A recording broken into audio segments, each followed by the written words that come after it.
front set. 5500.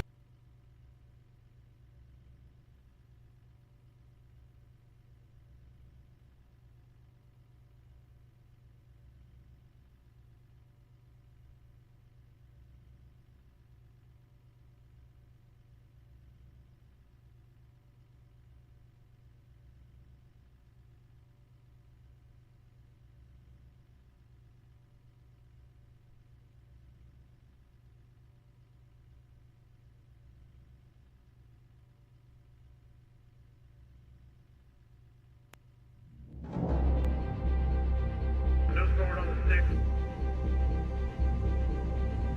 Toga, SRS runway, auto thrust is loose. 89 front set. 5500. Rework. Rotate.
Hold on a second.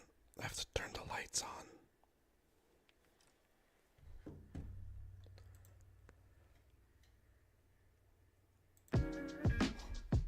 Oh boy, what is going on, everybody? Welcome back to the channel.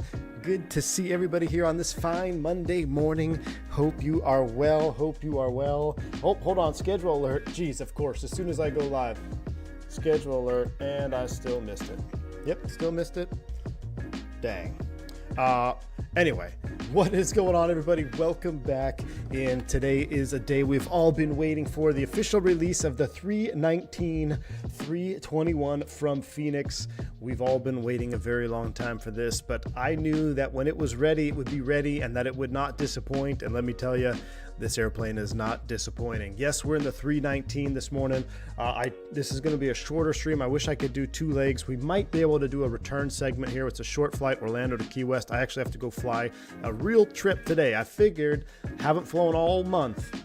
The one day I have a trip is the day that the 319, 321 would release. So they did not fall short on that, but we were able to sneak in the stream here before I got to go to the airport. So I hope you guys are ready for this one. We're up early. Our coffee's brewing. We're in the 50 shades of gray. Spiritual Wangs have been waiting to fly this livery for quite some time.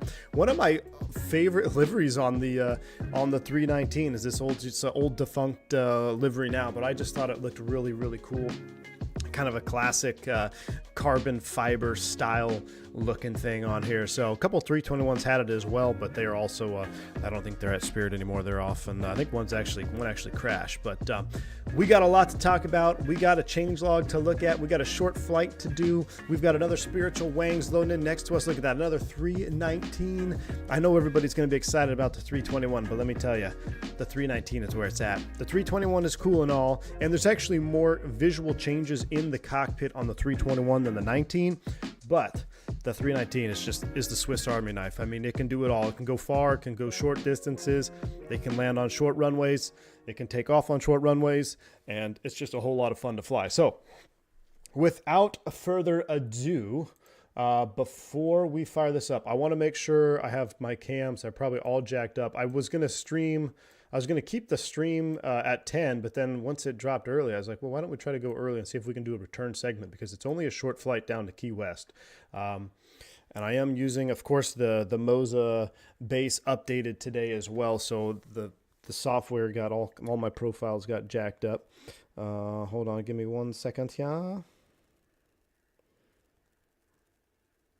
Okay, that's all in there. And we're going to go live. I got to make sure this is set up here, guys. Goodness. Plus, it's like schedule mayhem day, too. So, like, there's a lot of scheduling stuff going on for next month that I'm trying to do. So, give me a second, guys. Give me 1 second. I need to try to add this trip. I need to add a trip for real world flying.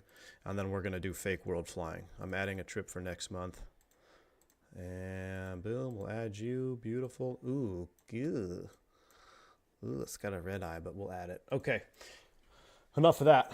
This livery is from Fenix, Ethan Jolie. Here we are. You have my full attention. My coffee is ready. Let's hop into the cockpit. And actually, before we jump into the cockpit, let's go back outside real quick. Let's squash a couple of misnomers real quick about the Airbus, the 320 series. I know the diehard fans of the channel here, you probably already know this information, but the 320, 319, 321, they're all the same type rating. They're all part of the same family. They all are very similar, but there are differences. But some of the differences that you may think out of the gate aren't actually differences. First off, let's talk about wings. So the wings, as far as the base structure of the wings between the 19, 20, and 21, they're all virtually the same. Now, there are some differences in fuel tank configuration, especially 321, when there is a flap difference there to help lower the AOA on approach to help reduce the reduce the risk of tail strike. But just because you're in a 19 doesn't mean you have shorter wings and you can go a shorter distance. It's actually the opposite. You can actually go further in a 319 because you carry the same amount of fuel as the other CEOs and you're lighter. So you have better performance, better thrust to weight technically, but even though this engine is derated. So the 319 can actually outrange the classic CEO 321. So that's one of the biggest misnomers about the differences in the family.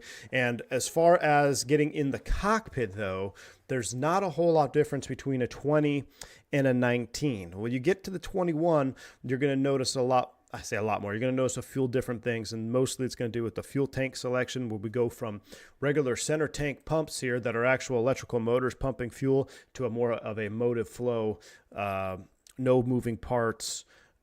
What's the term? Jet pump. So that's one of the bigger differences. And then, of course, you'll have probably some 321 tail strike caution placards in your 21 as well. And a couple other little changes here and there. But this is a base 319, and it handles. I was able to fly both the 21 and the 19 here of the Fenix. And what I love about this airplane, I see a couple donos and membership chats. I'll get to you in 1 second. In real life, all these airplanes have the same fly-by-wire laws, right? It's roll rate, G-load, 3.5 per second degree. I can't remember the roll rates at full deflection. It's all the same. However, in real life, you can tell the difference when you're flying a 19, a 20, and 21, whether that's has to do with the inertia, the mass, the climb performance, the sounds, all of these things together. The ground effect is slightly different coming in. 319 typically is a little more of a chunker. I mean, the 319 out of all three is probably the most challenging to consistently really grease the landings. The 319, she's got a small window where you come down, you can flare it, hold it off, and grease it on. And it's a small window. If you fall out of either side of that window of grease, you chunk it. It's not super hard. You just, dang, I wish I could have got a smoother one, especially light 319s. So they land a little bit different. They handle a little bit different just because of the size. And what Fenix has captured is you can tell the difference you're flying the 319 and a 321. And it's, I don't know how they do it, black magic, but there is a difference. You can feel it. You can hear it. And it's absolutely awesome. So I can't wait to get this show on the road. Let me get to these membership gifted here. Nabil, thank you so much for the 10 gifted members to the channel. I appreciate you very much, my friend. If you pick up a membership, make sure you shout them out and say thank you. Nabil, very kind of you. Glad to have you here this morning. And also Hypoxia dropping a $20 super chat. My man, thank you so much for that. Appreciate that. I flew the 19 and 20 for 2 years. I can't even say how excited I am to have them in the sim. Thanks for sharing. Hypoxia, you and me both, my friend. Very excited to have these birds here. If I had to pick a favorite, mine's the 19. If I know it's going to be a really bumpy day, though, then give me a 321, because the 321 being a larger airplane, it kind of beats back on that turbulence in the air, and it's a little bit smoother of a ride. The 19 definitely feels more like a sports car suspension when you're in turbulence. So thank you so much, man. Appreciate that $20 super chop. It is Fenix is top dog. All right. Is Tolis dead to you? Tolis is not dead to me yet, but X-Plane is probably dead to me. X-Plane's probably dead to me. Let's fire this puppy up. Let me make sure the sounds are all the way up. I'm going to run these up to about here, and we're going to go external power on. Our 319 cockpit is going to come to life. Got to love it. We'll browse some changelog once we get to cruise as well. There's so many things. I mean, I read the full blog post. I looked at that. So many little things that they changed that they had to determine how to model. It's not just a copy-pasted 320. This is a fully simulated 319 and a fully simulated 321. So very neat, very neat. Wrong side, what's up, man? I'm so pissed. I stepped foot on the Brightline train heading to Lauderdale for leadership conference, and they released these. Never fails. Always worked for the big release. Wrong side, my man. Hey, dude, I'm gonna be down there tonight, man. Are you around? I get in late. Are you staying down there? I'm going to be there for the next 2 days. So hit me up, man. Hit me up. I'm doing this stream before I actually have to go to work and fly a 321. We should be flying a 321 right now, chat, because I'm flying a 321 in T-minus 5 hours. So let's go ahead and fire this bird up. We can't sit here all day. 9:30, as long as we get airborne by 10, 11, we might be able to return. We'll see. CVR test. Wrong side. I'll be just across the street from you, I think, man. I'll be just across the street from you. Hit me up. All right, we'll go ahead and get our 319 into the alignment phase. We'll put you in auto. We'll put those in position 1, arm those, set those, put that in auto, arm that. Everything looks good here. Our battery voltage. Let's do for testing purposes, let's see if we can do a battery test here. So right now we have 27 volts. Now, we know the Fenix always fails the battery test initially on power up. Let's see. So we're looking for less than 60 amps within 10 seconds and decreasing. So it's definitely decreasing, but you can see how much amperage is being drawn. So that would technically be a failed battery test. What we have to do is we got to juice up the batteries with the ground power charge. And basically how you do that is what we're doing right now. You just turn the batteries into the auto position, auto on position, and you connect ground power, and we'll check it back in 30 minutes. We'll probably forget, but that would be a real battery test. And that's always done that. I don't know if that's a Microsoft thing or not, or maybe because it's simulating the airplane being sitting all night. I'm not quite sure. No sim sounds. There is no sim sounds. There is now. I can't believe you guys waited all day long for me to have no sim sounds. You guys are failed. Fire test 1. Here we go. test 2. Now you should have SimSense. We get the APU fired up as well. All right, 1, 2, 3. That all looks good. We don't have GSX to wait for today, which is good. So we'll be able to just push back and start. We're doing a NIT request here. Let's go ahead and get some ATIS information. Whether we're out of Orlando. This is that Orlando airport. I just picked it up. I don't know. I haven't really taxied around it to see if it's any good. I say new. It's the only Orlando scenery we have. All right, that's coming up here. Let's go ahead and start with the loading process. We're not going to do 24. We'll do an 8-minute load here. 8 minutes is loading up, and aligning is in process. We are looking good now. Are you looking at the amps on the battery bus? Yeah, Richland. So electrical here. You want to see 60 amps or less and decreasing within 10 seconds. You want it below 10 within 10 seconds. I believe it's within 10 seconds, right? So it's obviously getting down there. This is showing that it is going to be passing the battery test, but it needs to get below 10 amps within, I believe it's 10 seconds. So if not, then you just charge it. But really, what are you doing at the gate anyway? This is the configuration that you're going to be sitting at the gate. So really, the batteries will be charging anyway if you're in this configuration. The only time that it would be an issue is if you don't have ground power available and you got enough batteries to start the APU, so you can fire up the APU. But then it can be a little bit more, there's a little more to it. So anyway, you like the in-op stickers? Yeah, I like those. I think we looked those up on the last flight. I couldn't figure out what they were. One of them was like a pilot seat or something. All right, our call sign this morning is Spiritual Wings 357. Cost index, we'll do 55. Our filed altitude, 31,000 feet. That's getting up there for a short flight, but we're at 319, so we'll be quick. 319s, we'll do the align on ref. We'll confirm the align. Come over here, MCO departures. Let's see what the weather says. There's 0 JetBlue 321s. Really? We'll accept this load sheet here while we're looking at it. Weather data. Let's see, 250 at 4, 10 miles, 29. Oh, it's a beautiful day. So I tell you what, let's bounce off the, if we look here, oh, do I have to set up Navigraph? I don't remember if I have or not. If it's 250, let's take off southbound. We'll save ourselves some taxi. So we are sitting up here at airside 1. We'll take off 18 left for departure. So we'll come down here. We'll select 18 left. Our SID was the Fission 3 to plumber. Fission 3, plumber transition. We'll insert that. Down into Key West, we'll do the RNAV. What's the one that we always go and not always go into? There's a come in from the go and landing east is what we want to do. Key West. RNAV 9er. Yeah, RNAV 9er. We'll take it from Strap or Sting. We filed Rogan was the last fix. Is there an arrival coming down there? There's not. So we'll do Sting. So RNAV 9er, approach via Sting. We'll insert that. Beautiful. Secondary flight plan, we'll do a quick initialization. We'll do MCO to MCO in case we have to come back around. Secondary, we'll come right back. We'll just land 18 right. Secondary perf. We'll put 200 in the DH because I don't want to look it up or actually be in the barrow, so let's just call it 211. I think that's close enough. We'll zero out the winds, temperature off the ECAM. It's 29 degrees already in Orlando. Beautiful morning, of course. Magic Barrel ref key says the altimeter is 29907.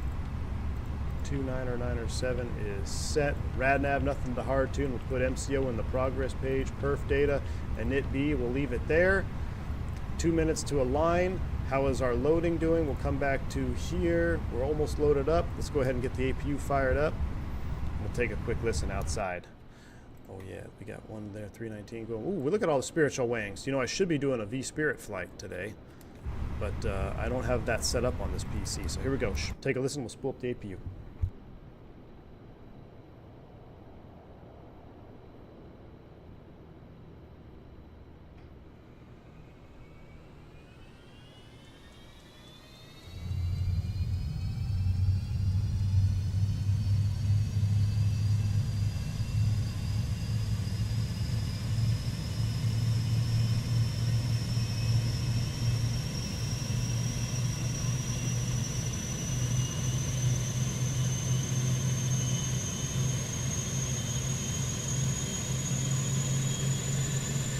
Gotta love it. Hey Jay, thanks for the $3 super chat, my man. Seat in op sticker, track broken, stuck in A1. No, no sir, no A1s. Almost 700 people watching and just over 200 likes. Oh, we gotta bump those numbers up. Those are rookie numbers, Chad. We need at least 319 likes for departure. Let's get those likes up there for Fenix and the 319, 321 expansion pack. All right, we have an Avail light. We'll start the chrono. I'm going to put those in the VOR mode, those in constraint mode. I need to turn my mini FCU on. Give me 1 second. Let me start the mini cockpit software. Just finished work and you're live. What a wonderful day. Czar, thank you for the 35. Or Rubes, thank you for the 35 Czar, man. Appreciate you. Thank you so much for that super chat. Glad to have you here. Welcome on board, my friend. We'll set a top altitude of 310. That is set. And we got 3 minutes and counting on the Apu. We'll do our fuel tank pumps. Double check, make sure that they are balanced. They are. And so now, of course, go figure. So I had my base perfectly synced up. But now for some reason, well, not for some reason, so Moza this morning, there was an update to the Moza software, and it like reset all my profiles, so I gotta dig around and fix that. But we're not gonna worry about it on this flight. I don't have time to deal with it today. We'll just make sure we don't screw it up. We'll accept the new load sheet. We got 2 non-revs on board. We'll put you in the perf page. We'll actually put you on the flight plan page. Let's come over here, dismiss. We'll send this to the McDo, 122.032.4. We're gonna be a rocket ship out of here, baby. Deaver, thank you for the 2 months of support. Appreciate you. Finally, time came, but unfortunately, it costs a lot. Well, you're paying, so think about this. So for the price of the 19, 20, and 21, it's less than like a single X-plane aircraft. And these airplanes are highly simulated Airbus aircraft. This is not just a light simulation. This is a fully simulated airplane. I've had the pleasure of actually testing some single engine operations in both the 21 and the 19 here. And let me tell you, it's different. This is as big of a step up in handling as the original Block 1 to Block 2 change was. So there is a huge change in physical handling of the airplane. It feels so much smoother. And the best way I could describe it is, smoother is not really the right word, fluid. The airplane feels much more fluid with response to your controls in all regimes. So whether you're flying around single engine, doing a single engine landing, coming into flare, I really like the flare mode. I've done a couple landings, test landings. I really enjoy it. Like I said, I'm in a 321 today, so I want to check something on approach on the 321 today in real life, and I'll compare it when I get back from my trip. But it's a beautiful handling machine. Not that it didn't handle good before, but it's different, and this is the next step up in realism, as like we always say, the closest thing simulated to the real thing. This is now the pinnacle of what we've got in sim for what it feels like is being as close as possible to the real thing. So it's even a step up from our V2. All right, we're doing 1-8 left. We'll do dry. We'll sync the final load sheet. Force Toga, of course. Flap optimum. Packs on or off, chat? Let's do packs off. Can we hit those? Let's see. If you want to do packs off, it's a 319. It's going to be loud. We're at 344. If we can hit 400 likes before takeoff, I will do packs off takeoff in a 319, which if you've never had the experience of doing a packs off Toga takeoff in a 319 without noise canceling headphones, you haven't lived. So we're going to run packs off numbers, but I'm counting on you to bump us up to 400 likes before takeoff, and it's going to be juicy. So 52, 52, 56, flaps 1, no flex. We'll send those numbers to the McDo. We'll take a look here, make sure that's transferred over. Beautiful. 52, 52, 56, flap 1, flex of 0, or I'm sorry, flex of trim of 0. So we're pretty much perfectly synced. It's been 3 minutes. We get the APU bleed on. We'll disconnect that. Let's go over to the ground cervices, disconnect, and we'll make some calls here on our radio. So let's go ahead and close the door, pull the chocks and cones, pull the GPU. We'll connect the tug. We'll get rid of the jetway.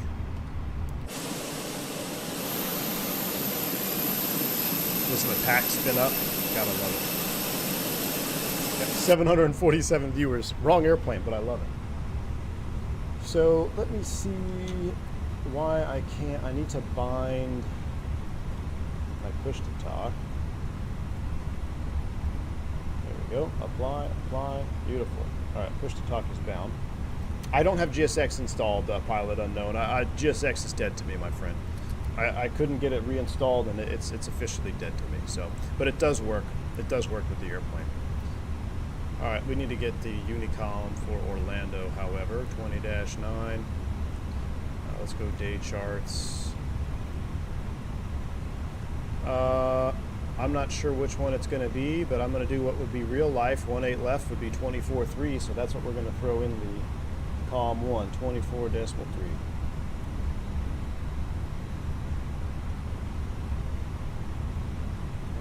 24.3 is set. It's on active. Orlando traffic, spare wings 357. We're going to be pushing back here from your side. 3 off gate 21. Orlando traffic. All right, are you guys ready? Let me make sure my cams are in the proper view. They're probably not. So we got our Moza AB9 force feedback base up and running. Let me move this over here. Reset the cameras from all the 727 flying we've been doing. That's about as close as we got for the last minute stream. That'll have to do. V1 Winwing posted on IG a survey. Want to know if people will be more interested in the new 24 RMP? Yes. Yes, wrong side. Send it to me, man. Send it to me. Because I want that. I want that. All right, brakes are released. Beacon's coming on. Let's get out of here and have some 319 blast off fun. Back to ground services. Toga's coming up right now. Yeah, wrong side. I would love to have a proper radio panel, Airbus radio panel. So nice. The Satec one is good. However, it's, if you know what the real RMP feels like, it's nowhere close.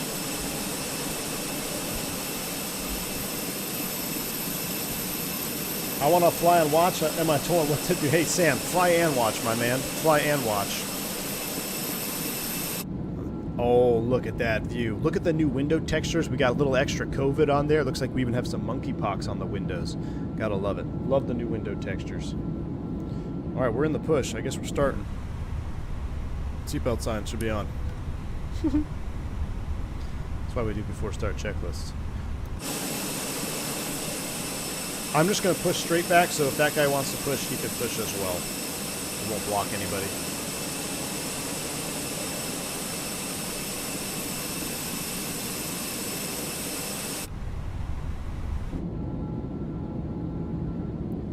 You can see there's actually a little bit of different wing, like the way the flap here. And I swear the flap animations are different. They're slower and they seem more realistic.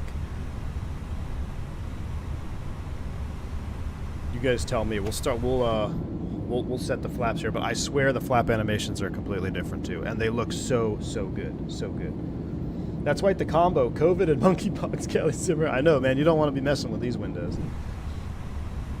You can see the election flew all over the window. AJ, thank you so much for the $3 super chat, my man. It's there for sure, man. It's all over the windows. All right, we'll spin them up. Ignition mode to ignition start. APU bleed is on. This should be on the regular engine page. We got bleed pressure. Let's start it up. Here we go. Starting engine 1. Shh.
If that's not real life, I don't know what is.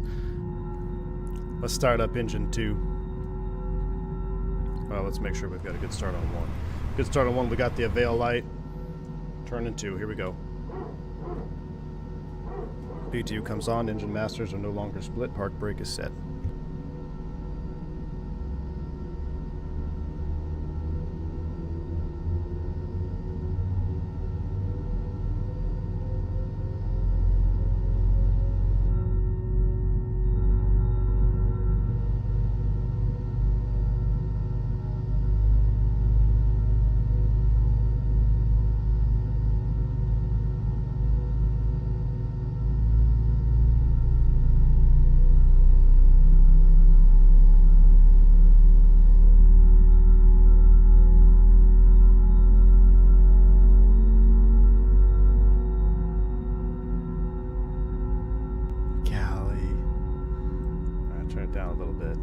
I'm still going to try to keep the sim sounds up, but I'm turning it down a little bit. We'll wait for the avail on number 2. We'll get a 3-minute... technically, we would need a 5-minute warm-up this morning. This airplane's been sitting all night. There's the bus transfer. There's the avail. Start the chrono. Here, here. Flaps 1. Check out this Flaps 1 juice, Chad. Come on, check this out. Actually, I'm going to go to Flaps 3 and then Flaps 1 just so you can see these animations. So let's go to Flaps 3 first. Let's say maybe we ran numbers and we need to do a Flaps 3 and then we re-ran numbers and we got a Flaps 1 for a different runway or something like that. Just watch this flap animation.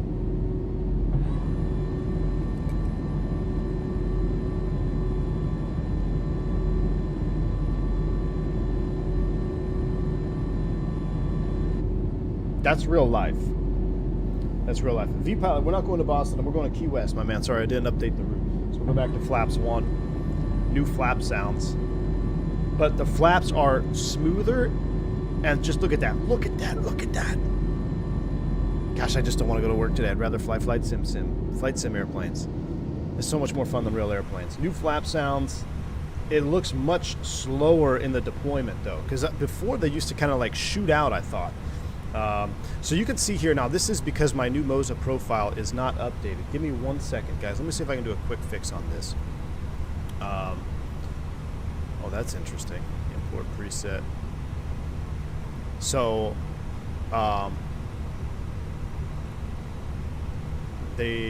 Moza just came out with a new update for the software, and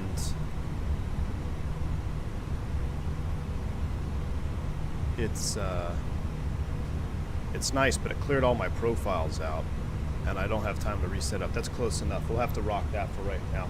We're gonna have that status message, but everything's it's returning basically to neutral, but I just need to redo some calibrations. But they fixed a lot of the app stuff, so that's good. All right, we got 2 good starts. APU bleed is coming off. Taxi lights coming on. Let's get out of here. Orlando traffic. Spear wings 357. Going to be taxied 1A left. Orlando. Brakes released. Let's go, chat.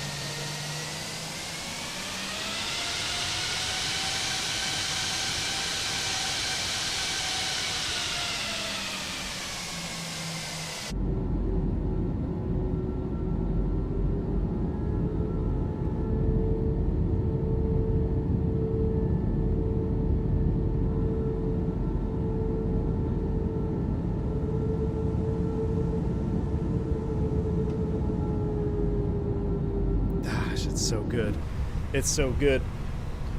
All right, as we're taxiing out, let's do a couple things. We'll do auto brakes max. We'll do a takeoff config check. We'll go PWS on and auto TARA auto there. We do have to throw in a squawk of 0717. Let me throw that in here real quick. 0717. That's in the box.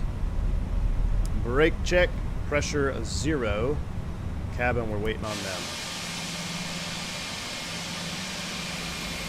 319 is the GOAT. Do they have airframes on SimBrief? You know what, Ernst? I did not see a SimBrief airframe yet, so I just went with the default 319 SimBrief. Hopefully everything's not jacked up. Now, this is that taxi to gate scenery. It looks like there's a lot of issues still.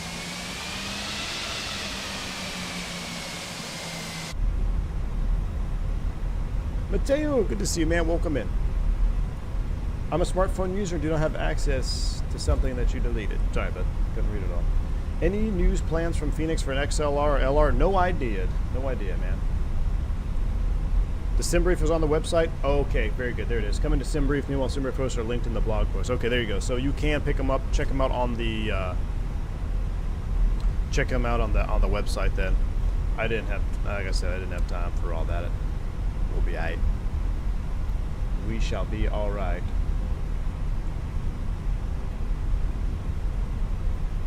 You noticed it on the default MCO2 super call. This is my first time literally looking around this taxi to gate scenery.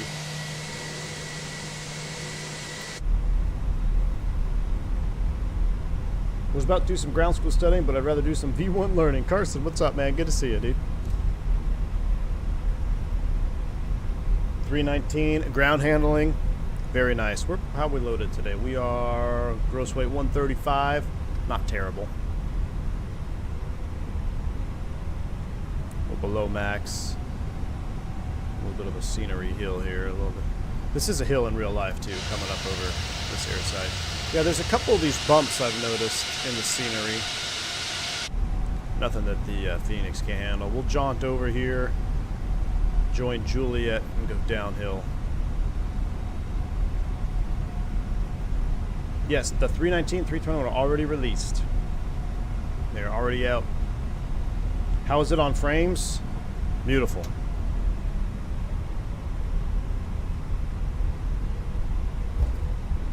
Oh yeah, we're going to see how the new flare mode feels. We're going to be going into Key West, so we can't really have any floaties in Key West.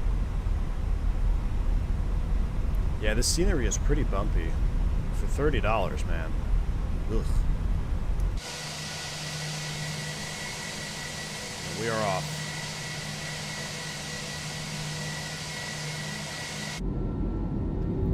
We get 1,000 views. Hey, we got 1,000 viewers here for departure. Give yourselves a pat on the back. Thank you for tuning in and sharing a little bit of your day with me this morning. I really appreciate y'all. I didn't think I was going to be able to stream the release day of the 1921, but we're able to sneak it in. Maybe we should try to take a 321 super light out of Key West and come back. I don't think I downloaded any liveries. That'd be pretty tough getting a 321 out of Key West, though. We'd have to be dang near empty. Mateo with the 5 gifted memberships. Very kind of you, sir. Appreciate that. Thank you so much, man. Key West is not Captain Canada approved. Why not, AJ? Did he get in trouble in Key West? If I had $1 for every time I got in trouble in Key West, I'd have like $3. Did they mention the new optimization for the latest update? I honestly, there was something on the last update I was reading, the last changelog and up in the Fenix thing. It said small increase to performance. I'm not sure what that was referring to, but this is on my new rig, so I mean I'm running a pretty beefy PC right now, so everything has been pretty darn smooth. It's kind of hard for me to judge, but it is it's no heavier than the 320, that's for sure. It actually feels better, but again, this is my new rig running a 4080 Super on a AMD 7800 X3D, so I haven't had too many issues yet with any performance. If you had to choose one plane, would you choose 19, 20, or 21? I would choose a 19 unless I knew that I was going to be flying around in very bumpy weather. The 319, as far as flying around in turbulence, it's kind of like a sports car when it comes to that suspension feel. It's more stiff, it's a little bit more rigid. The 321, especially from up front, from the cockpit view, because turbulence feels different depending on where you're sitting in the airplane. So up front, from the cockpit view, a 321 is just, even in what you would classify as moderate turbulence, it's relatively mild compared to that same level of moderate turbulence in a 319. The 319 is much more jarring. The 321, it just beats back on the air a little bit. So that would be my pick. If it's a smooth day, give me a 319. If it's going to be bumpy, give me a 321. Now, if there's weather in the area, though, give me a 319 because I want to be able to go all the way up to 398 and not be limited on cruise altitude or anything like that. So, which the 319 can pretty much get all the way up to 39 unless you're full. All right, somebody just departed on 36 right. Orlando traffic. Clear wings 357, we're going to depart 36 right to the south, Orlando. What we can do, let's put the sim brief data over here. Everything else looks good. We got our engine warm up. We'll reset the chrono. We don't need terrain on ND. 310 is set. 29 or 9 or 7 on the altimeters. We're just about ready to blast off. We just rotated. We'll line up, and then we'll give them about another 30 seconds. You can't advise that you're lining up and waiting on a network. Do you like flying the older X Airways 19s? I like flying all 319s, Big Ralph. I like flying all 319s. I can hear my CFI raging about lining up and waiting. Flight Guy, yeah, this would be considered a retro, because this livery does not exist anymore, but I really enjoyed it. I thought it was a short-lived, very enjoyable looking livery.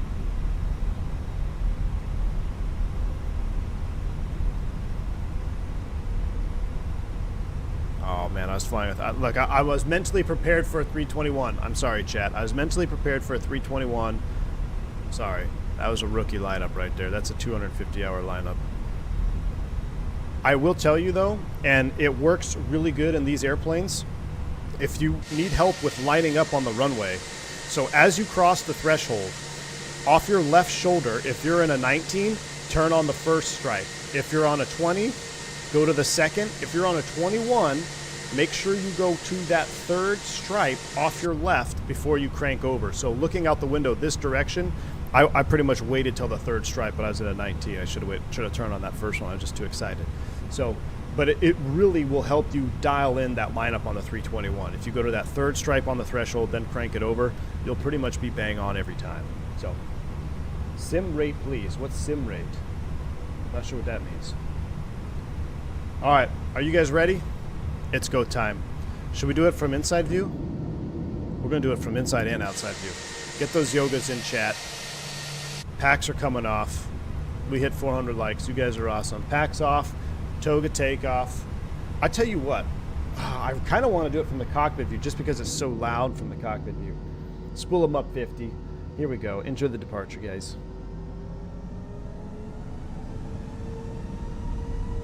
Yoga.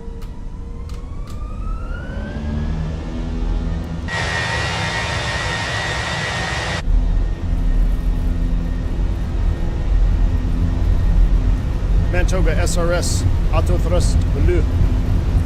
80 knots, thrust set. 100 knots, check.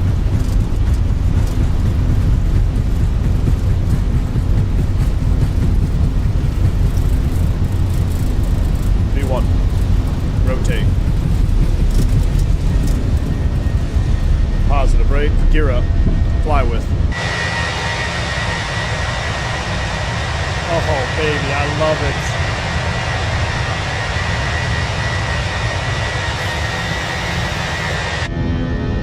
Listen to those 19s roaring.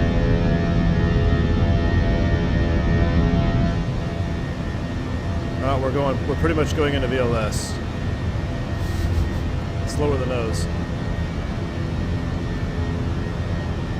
Actually, yeah, that's why you should take off inside cockpit view. Sorry, chat.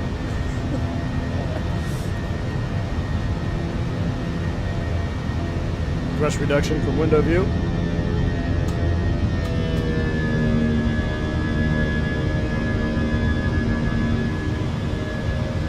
Yeah, buddy. Thrust climb, we're nabbing.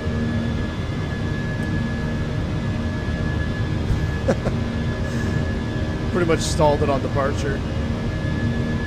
You know what? I think there's a crazy dead zone. Ah, man, I wish I didn't update my Moza base before takeoff, before this stream. Here's SB, we'll go flap 0.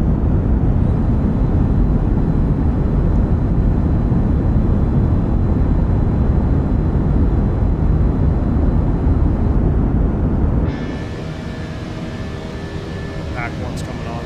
It's associated. Clear air, clear air.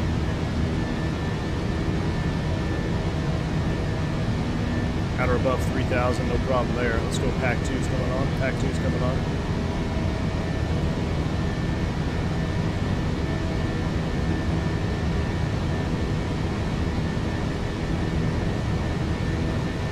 Bank angle check to the left. Yeah, see, I need to change something. I think like my dead zone is super high. I gotta adjust. That's why you never run an update before a live stream.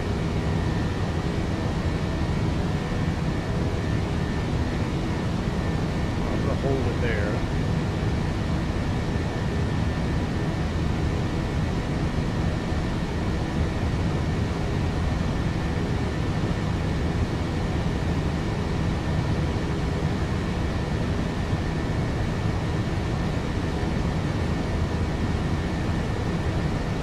Sorry guys, I wasn't looking at my screen. I was looking at the configurative software for Moza. All right, we're back in the calculator. I think that's a little bit better. Pitch up to 10 and 250. Look at that. I lowered the nose a tad and we're just rocketing. Let me get back up on speed here. Never update anything unless it's prior to stream, and he never tested it. I know, Gustavo. Look at that, 6,000 feet per minute. You're not going to see that in a 321. All right, we'll bring it right back down to 10 degrees. 10 degrees climb thrust, 250 knots. That takeoff checklist is completed. Packs are on. We're pretty much straight out. Let's go AP1 on and enjoy some juice here. We turn the sim down a tad. It's going to be a short flight, but landing is going to be interesting. So what I'm dealing with is I'm having with this last update, there's like, the dead zones are all off on this now. So like I'm having to move the stick more than normal. Which, let me check here real quick. Let's go maintenance, let's go config, controls, return controls. Let's run that null zone down to like 3. Let's run that null zone down to 3. And we can pretty much go direct to Tuppy. So we'll go direct to Tuppy, insert, bank angle check, here we go, baby.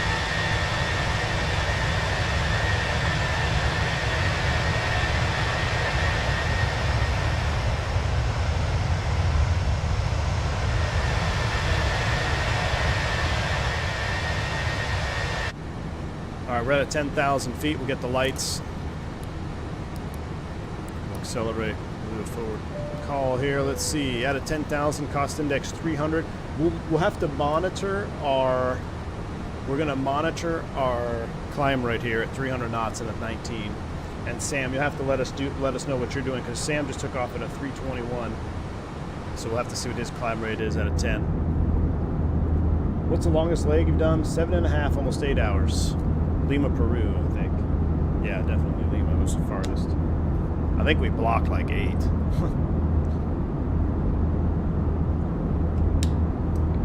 The Spirit livery is fire. Love you in it too. Yeah, man, I love this grayscale livery. I love carbon fiber in general. I think carbon fiber is kind of neat. So this reminds me of that.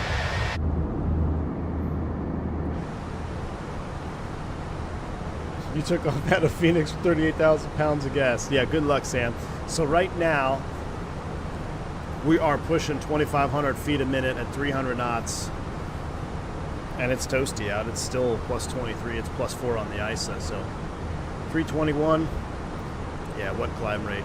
I did a V1 cut in the 321 for testing purposes, and out of Vegas, and we're going to do it on stream, but I was climbing at like 400 feet a minute, 300 feet a minute. It was spicy. Sam F is in a 321 right now, and he's doing 1,000 feet per minute. We're doing 1,500 feet per minute more than Sam in a 321, and that's about accurate. That's about accurate. So we're rocket shipping. It's going to be a short flight, though, so up to Rogan, and then we're basically, let's look at the plan mode here. Let me run this back down. We're going to have to link up some things, I think. Running the plan after Rogan. It has us going to Key West and then back off. We're not going to go to Key West. So what we're going to do here, we're going to modify our flight plan a little bit. After, what's before Sting? What's before Key West? So after Fort Myers, we're going to go to Sting. So we're going to clear out the Key West VOR, and we're going to clear the Disco. That'll link us up to our approach. There we go. That looks much better. And that'll actually will give us better fuel in the ETP Right now we're 200. Yeah, we're only 226 miles out right now. So I'm flying the 19, Josh. We're in the 19. Turn it down a little bit. Look at that baby bus. I love the baby bus. Fenix installer is installing my hangar right now. Heck yeah, Charlie Romeo. In real life, RVSM check, really just checking out to between Captain side, PFD and ISIS, and FO side, PFD. Pretty much pudding, yeah. You want to make sure your altimeters are within, what, 75 feet? So you'll know if you have an issue going into RVSM. I've never once seen an altimeter error in excess of the RVSM requirements in the Airbus. So, all right, we're getting ready to go through transition. 17.7, we'll hit standard STDs. Actually, let's wait till we get to 19.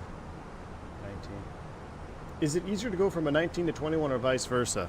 Let's see, standard set, STDs, you, me, and Sam F are all good to go. It's easier to go if you're going to fly. So for me, like where I work, I can fly, if I have 3 legs in one day, I can literally fly a 19, a 20, and a 21 all in one day. It doesn't, that's kind of rare for that to happen, but it's a possibility and it has happened.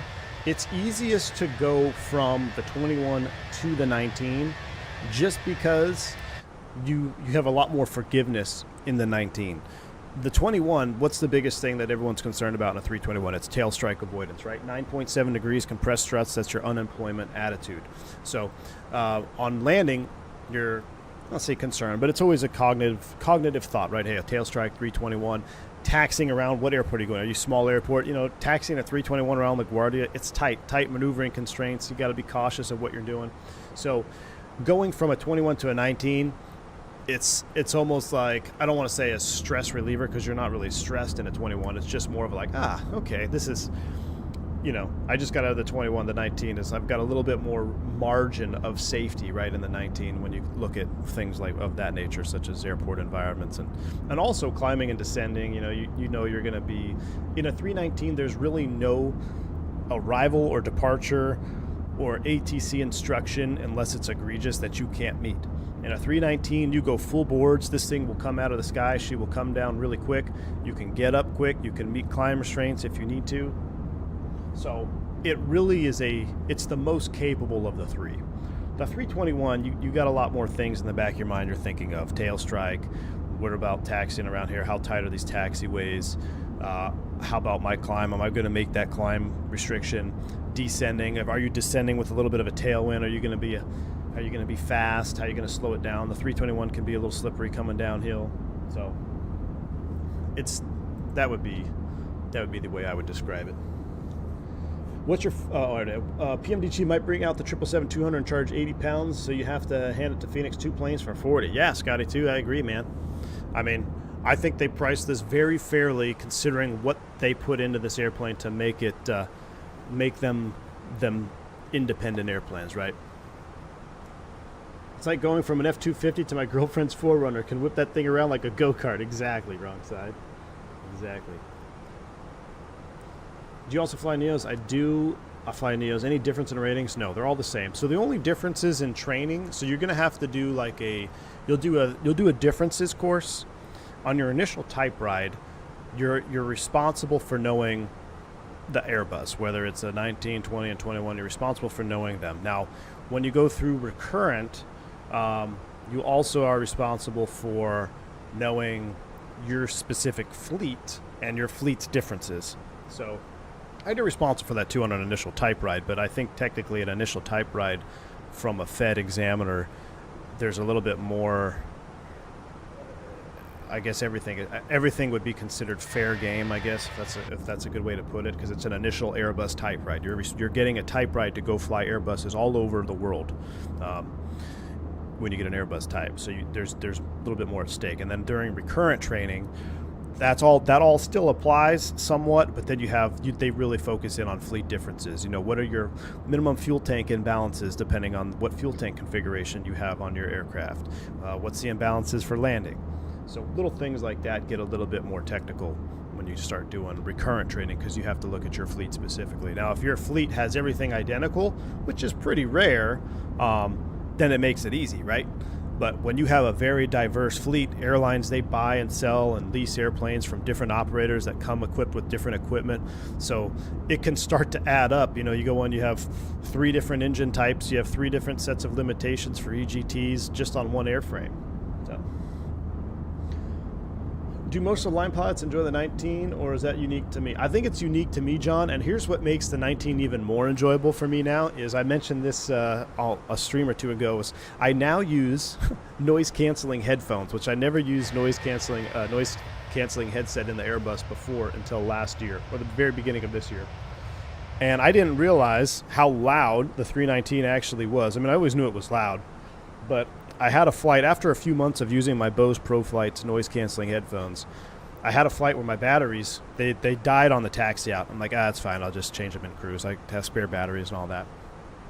So I'm taxiing out in a 19, and we do a takeoff, and I hadn't done a takeoff without my noise canceling on, and I thought the airplane was coming apart. It was rattling. It was loud. I just wasn't used to it again. But before I ever used noise canceling, that was the norm. So it's really extra enjoyable when you have noise canceling up front, because then it's just, you know, pretty mild.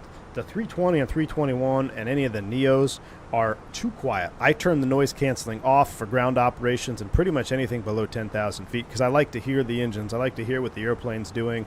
I like to hear it accelerate. You know, if you get a panel open, you can hear vibrations and things like that. So if you have your noise canceling all the way up all the time, you're not going to hear anything. But in the 319, I specifically take off with noise canceling on medium, whereas a 20 and 21, I have my noise canceling off or at the lowest setting. Yeah, Caro, it says the difference in engine loudness and cockpit between 19 and 21 is yeah, Caro, it really is. That would be, honestly, that's one of the biggest differences from a pilot's perspective on takeoff on a 19 and 21 is just the pure sound. I mean, if you think about it, look how much closer, look, you're sitting right here. I mean, you're only, what's that, a handful of rows from the engines, whereas the 321, you're way out in front. In a 321, most simmers would probably be very upset with what it actually sounds like up front. Now, Fenix, they did make it quieter up front, and I love it. I think the 321 sound pack on the Fenix is pretty good.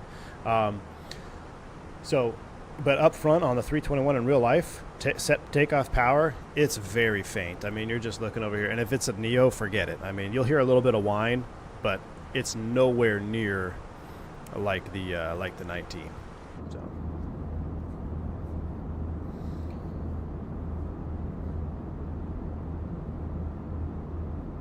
Flying C-130's noise canceling is essential, especially the four blades. I believe it, Rain Man. I absolutely believe it.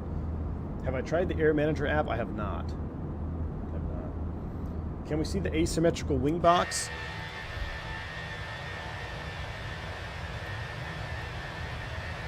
Can you see it? I kind of see it.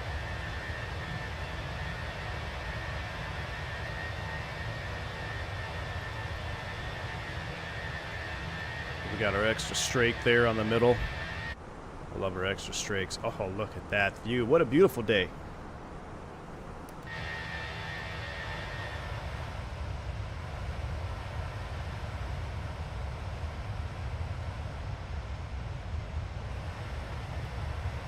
Isn't it because when it goes across, it's not...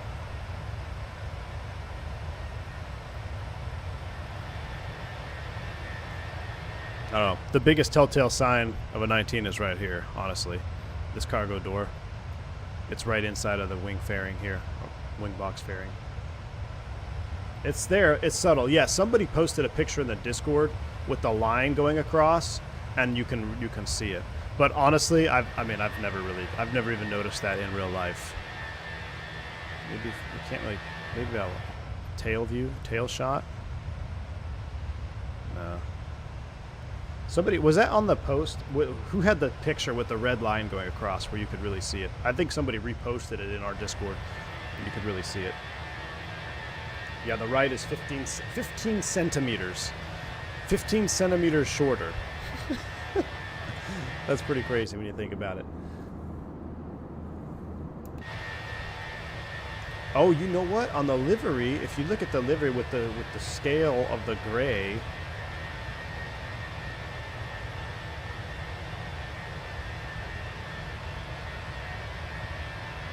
yeah, look.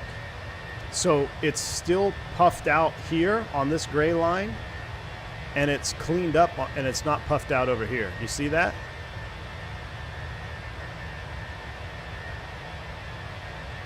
Am I looking in the right area?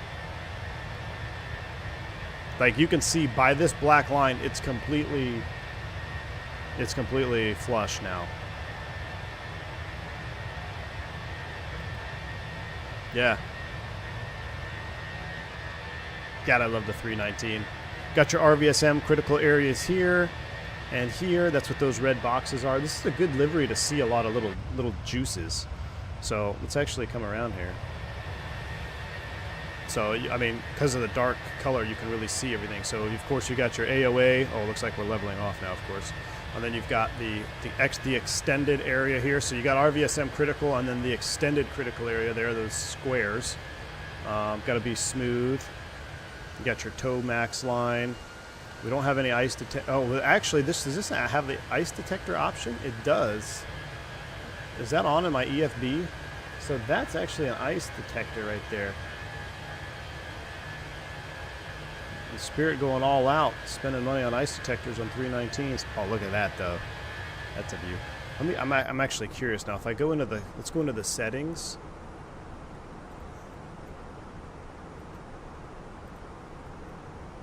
Ken, good to see you, man. Glad you could be here live with us. Let's see. No DCDU, ISIS. We should have a DDRMI on there. Airline modifiable. LDEV. We'll do AC auto. Ah, look. Our DADEs uninstalled. And look at that. They're uninstalled. So most 319s that actually, I don't think I've ever flown a 319 with the dual ice detection. So you can see they're gone now. It's actually a pretty neat piece of equipment if you don't know how it works. So basically this, of course, now we start to turn. That little post that is inside of this casing, it's sensing vibration. So if ice is to build up on this post here, or little pole, the vibration is going to change, and then that would be a telltale sign that there's ice accumulating on that probe, which should be ice detection. And then you would get the ice detected ECAM. But we'll go ahead and turn those puppies off. Ain't nobody got time for that. Nav and go around, yes. LDEV is on. FLS, no FLS. Should we do an FLS on this approach? You guys want to see FLS? I tell you what, how far out from landing are we? We need to enter destination data. 12:38 sim time. Time now is, we might have enough time to take a 321. Do you think, somebody run the numbers. Can we get a 321 out of Key West? If we can get a 321 out of Key West, we'll do a 321 turnaround. I don't think I have a livery installed, so we'll just have to take the Phoenix House livery, and then we'll do an FLS approach back in. Absolutely not, says Zippy. I think we can figure it out. Wrong side, wrong side. Oh, wrong side's here. Wrong side. Run some numbers for us, man. We'll do like 50 passengers, and what if we go, yeah, we'll go back to Orlando. We don't need a ton of gas. No alternate, none required. Run the bare minimum. See if wrong side can dispatch us out of Key West with a 321. All right, let's get some weather here real quick. Flaps 3 packs off Toga, yeah, and you'll see how much quieter it is. You'll see how much quieter it is. All right, first and foremost, though, let's get the latest and greatest from Key West. Gosh, I haven't been here in years, chat. And I'm a little bit nervous with my side stick not being properly calibrated now. We'll have to see. We're just going to smash it. There's no floatings in Key West. No floaties. Can do a 9100 repo if needed. Perfect. All right, received weather data. Key West is 240 at 9 miles. We actually have to shoot this approach, it looks like. Few at 2400, huh? All right, so 29er, 9er. 2999. Temperature is 32 degrees, and the winds are 240 at 9. a Barrow for RNAV9. Let's, depending on this approach, let me see how this is charted. Maybe we should do a FLS into here. We're doing the RNAV 9er. Ooh, it has LPV minimums. So you can do LPV if you're running FLS. Dang it. Dang it. Dang it. Dang it. I'm not used to this EFB. I'm so used to the chart box on the S727. So we could do LPV if we do an FLS, but let's fly this old school. We're in a 319. Let's fly it old school, brick and stick. LNAV, VNAV is 425. FLS is essentially just an ILS with the GPS. We'll set a bottom altitude of 10,000 feet to get it started. 10,000 is set on the mini FCU, 425 on the Barrow. No LS push buttons required. Now I think you can configure as well the type of approach, right? LDEV, I don't want LDEV, and no FLS, so we should just be brick and stick. Joystick sensitivities, Dave, I am all linear right now, all linear because I'm running the Moza base, but what happened is I have a perfect profile for this. I was flying it yesterday, perfectly set up, and then just before the stream went live, I launched the software for the base, and it was an update, and it wiped everything out. So now my calibrations are off. I tried to do a quick calibration while we were climbing out. I don't know if it got it, so we'll see. I got rid of that side stick fault. We'll see. It just seemed a little bit like I needed to reduce the dead zone on this because I was having to move the stick a little bit further than normal to get the stick to move in the sim. But for force feedback or control loading, I run everything linear, and then I set the dampening on the software on the Moza base. And let's just make sure, yeah, SDS is off for any type of, if you have the Moza or Bruner, any type of force feedback base, make sure your SDS is off because that will jack up your control profile for your control loading. All right, let's go back to Navigraph. We'll keep that up there. We're just about to start down. We'll hear an engine spool down. I'll tell you what, let's do this. Turn up the sounds. Let's go ahead and start down. I'm going to pull for open descent. Right, let's do open descent down to 14.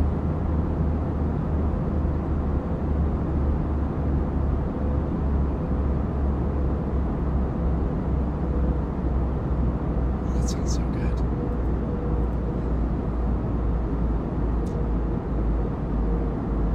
Sounds so good. SBRJ RMP02, that is a pretty approach.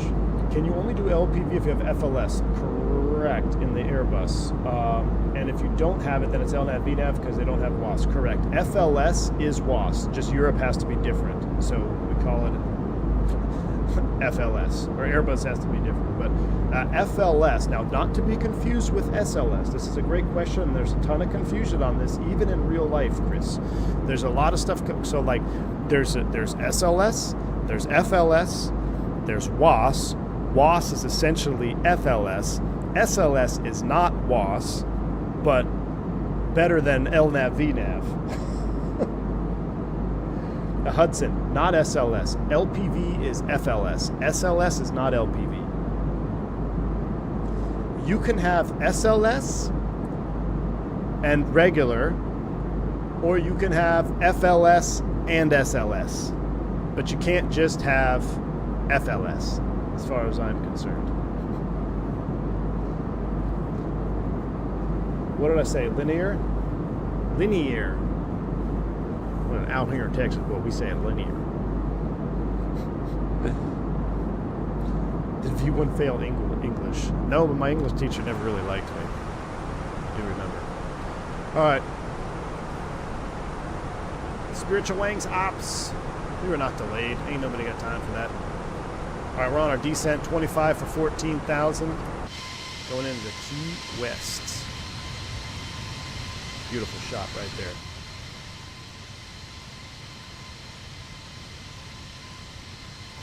Europeans making it more difficult. Yeah, the FLS is like land on a Boeing. I'm not sure, Pilot Boy, but yeah. The FLS and SLS symbology on the FMA, man, we're talking about the acronyms.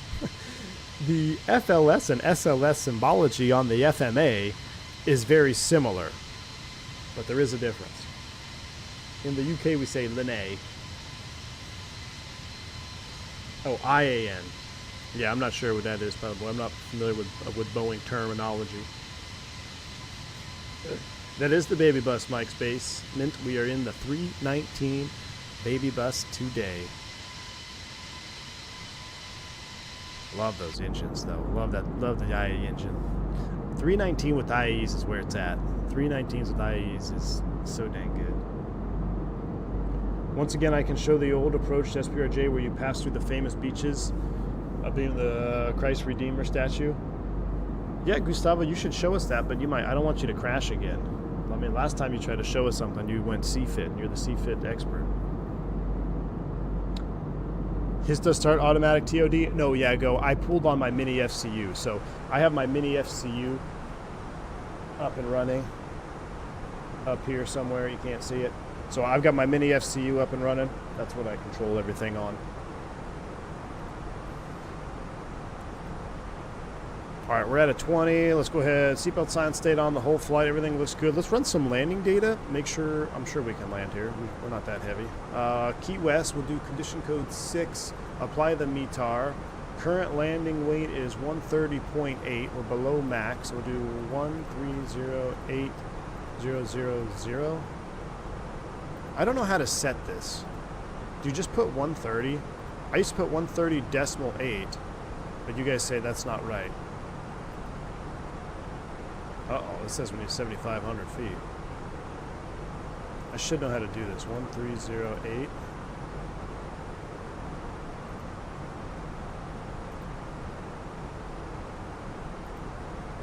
Why is it saying our landing distance is too long? Unacceptable. Type 1308. Still says it's too long. Uh-oh. Let's do medium. There we go, that's why. Medium, max, reverse, flaps full.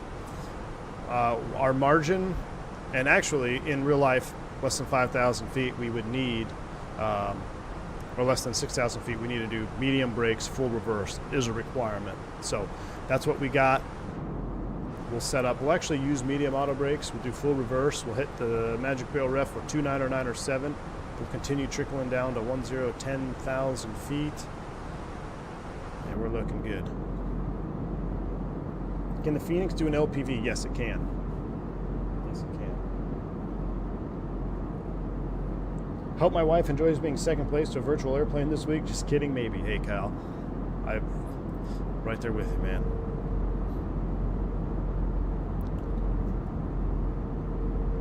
Love it. Where's that? Is it custom? Oh, we got a custom interior. Look at the seats. And we are running the Econ configuration, so you can change the configurations, which is pretty cool too. Dual class and single class. Even got the old blue headboard or bulkhead thing here. Even got the. It's a nice detail on this livery. This is a default Fenix livery for this. I think who rolls them out? J'Aviation? Has he rolled out these liveries? Ooh, there is no big front seats. You're right. No big front seats. Best secret in air travel. Big front seats. You in what format? I use UAL 18, wrong side. I use UAL 18. Uninstalling. New cabin lighting, which you can adjust in the EFB. You know, I did see something about that. I've been so focused on playing with the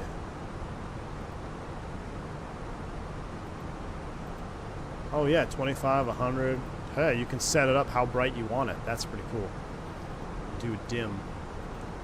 Maybe we should do a night takeoff out of Key West in 321. You got a good calculation for Key West MCO? I'll load it up. What I can do, wrong side, is I can load it up on the tablet. I don't even have to, unless you just want to sim brief it over.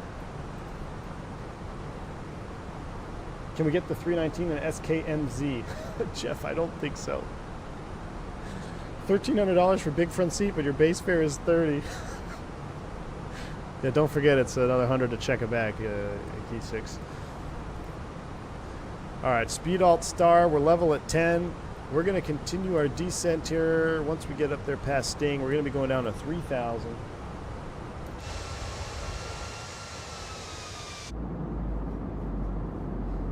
About to tick the 319 box. I've not had one before. I couldn't justify tolls prices after all having the 20 and 21 and Neopack.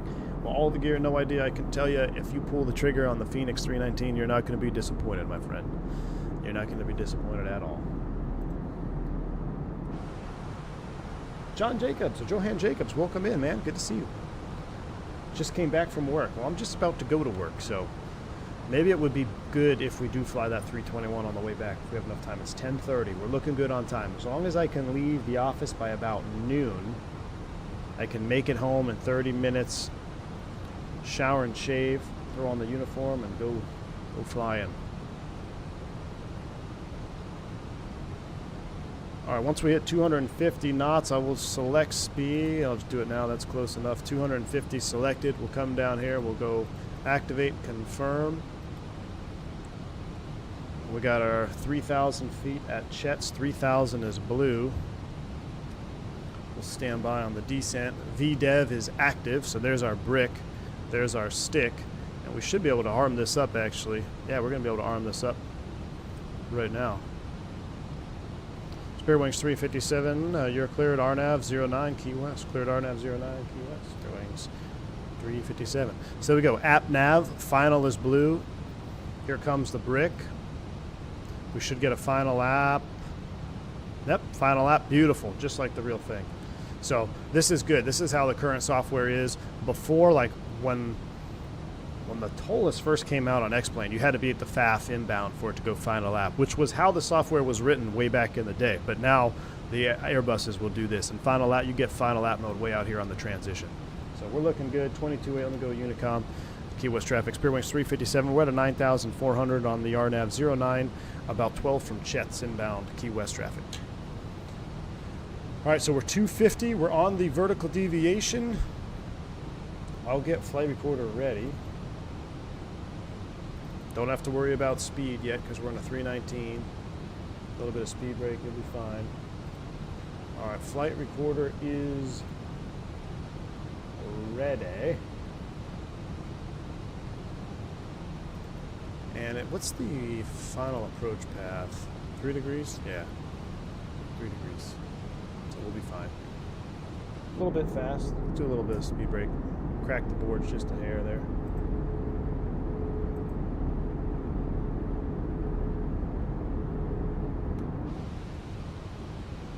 Juice up the sounds a little bit.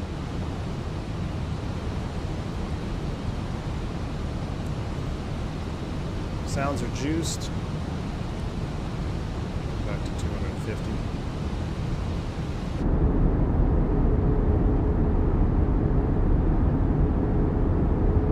Yes, the approach button is pressed, but not the second autopilot button. So just one autopilot. If you press the other one, I'll just go to AP2 here.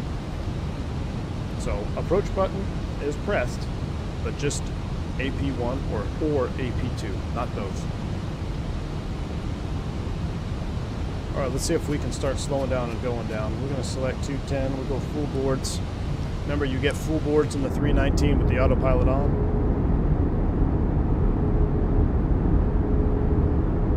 If you want to send the flight planner or Discord DM, click link, generate, and I'll show you the EFB. Perfect. Left remarks for you with love. And also check the text if you haven't done so. I will. Yeah, I haven't checked my phone at all yet, man. But I will. I'll hit you up. Maybe we can hook up this week, man. Dude, come to Bogota with me tomorrow. Going to Bogota.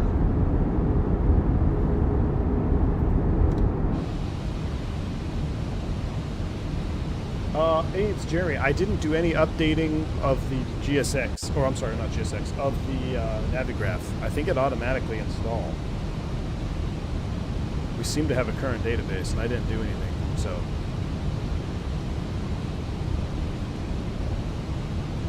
We'll get below that F speed, we'll go flaps 1. We should, in a 319, in a 320 right now, forget about it. You'd have to level. But on 319, you see how we're creeping down on speed?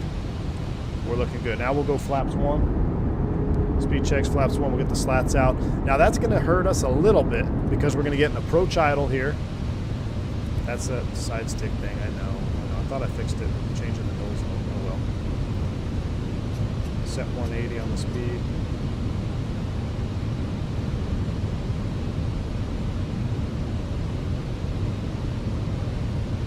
Do you need special qual? Not. It just depends on the operator. By regional, it was a captain only landing.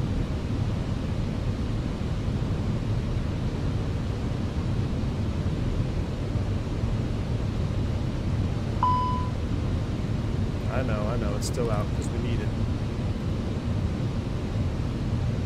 Let's keep coming. Got all our lights on. Let's get the Chinese speed brakes out. Get these landing lights on. There we go. Now we're VFE next, just about -10. Now this will really help us out. Here we go, flaps 2.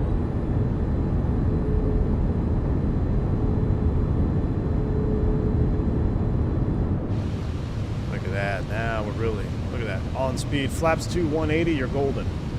Flaps 2, 180 in an Airbus, that's all you got to hit. You hit that window, there's no excuse to not be stable. Now we'll stow the speed brake.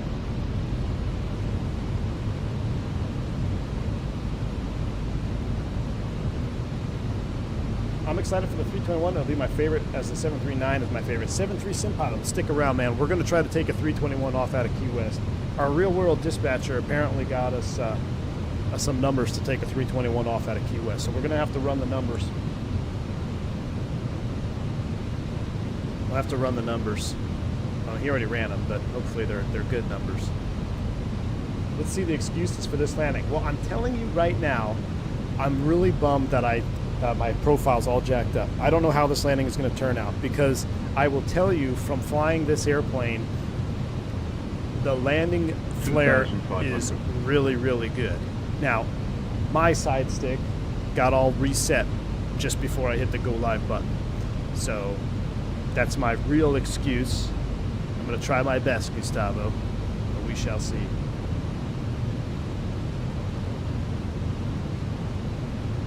Now, we want to. There is no floating on this. We want to pretty much drop it on the just past the numbers if we can. If we go past the first third, we're going around. We'll do a manual go around. I'm going to turn the autopilot off early here once I start to see something. Oh, we're through 2,000. Manage speed, gear down. Speed brake arm. Because I want to see how it's flying with this jacked up profile.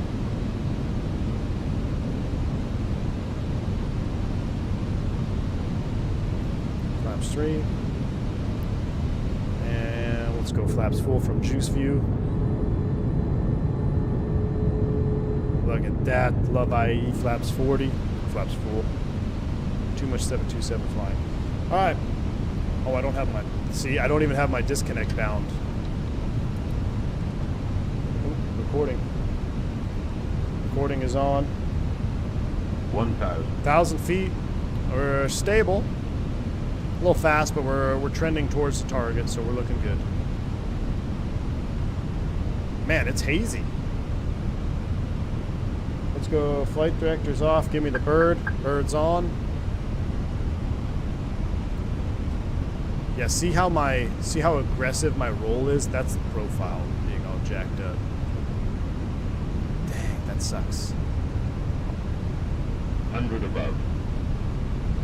Where's the runway? I see the taxiway.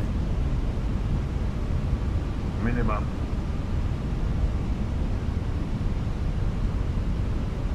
I can barely see the runway. Almost pulled an XP-72, lined up on the taxiway.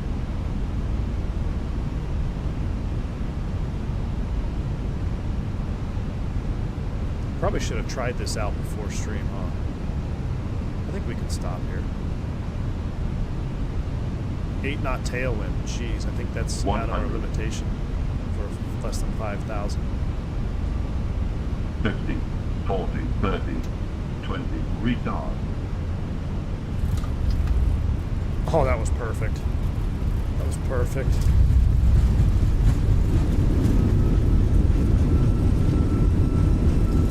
Manual brakes. 70 knots. Whoo, buddy.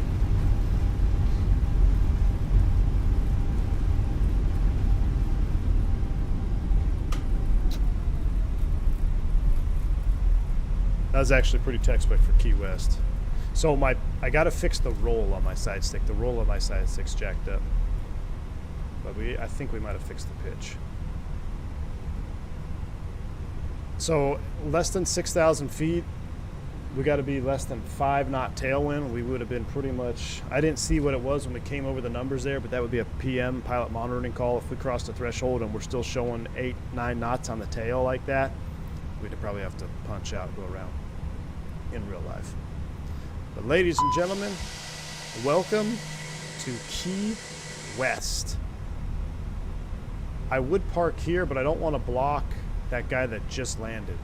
So what we're gonna do, yeah, see he's gonna be blocked. We're gonna go around. We'll go find our own parking spot. We'll clean it up because we're gonna watch the replay and load in a 321.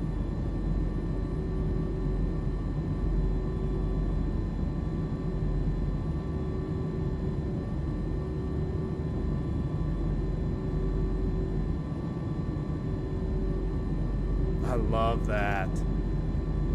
The animations are perfect now. The animations on the flaps are perfect.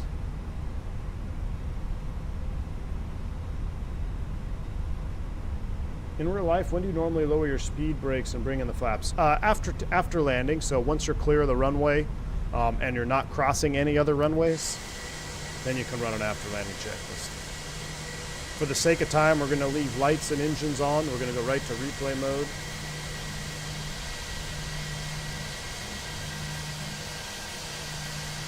Come off center line here. So look at this. It's a Spiritual Wings party in Key West. Brakes are set. So we would need a 3-minute cooldown time. Captain McGee, we would need a 3-minute cooldown time. Right now we're 140 on the brake temps.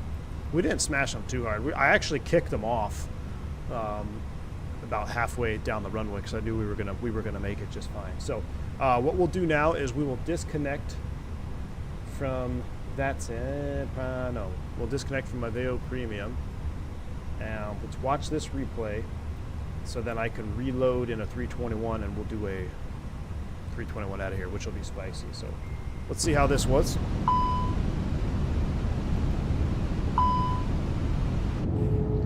Flaps back in, parking brake off.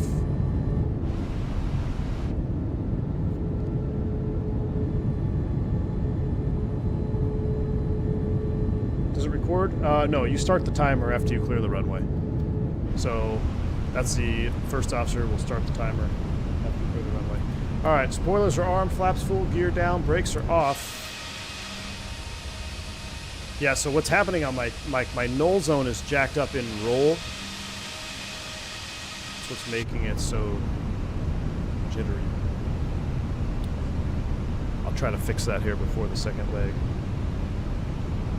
What time did we take off? We took off at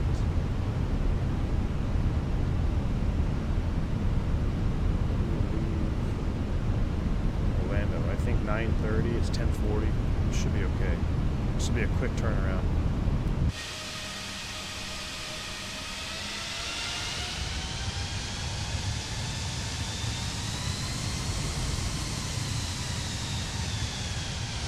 Hard idle, hold it off, boom. No, don't over flare.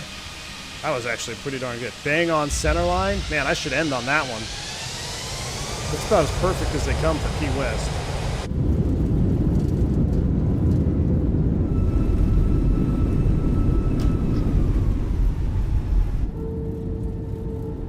That's legit perfect Key West landing right there. Let's see that one more time. Pause it, wind it back.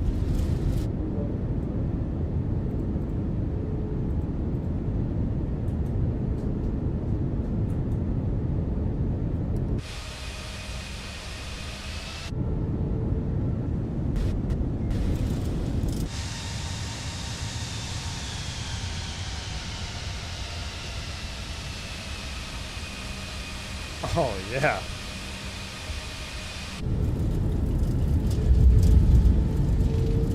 Beautiful.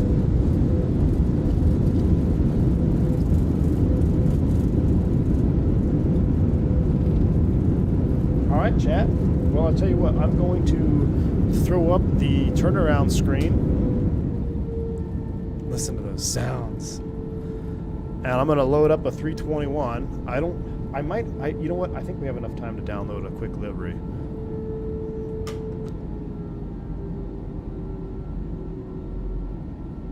Let's see if I can download it quick. My sim loads pretty quick. King's Bob, this is the Orbix Key West scenery. Orbix.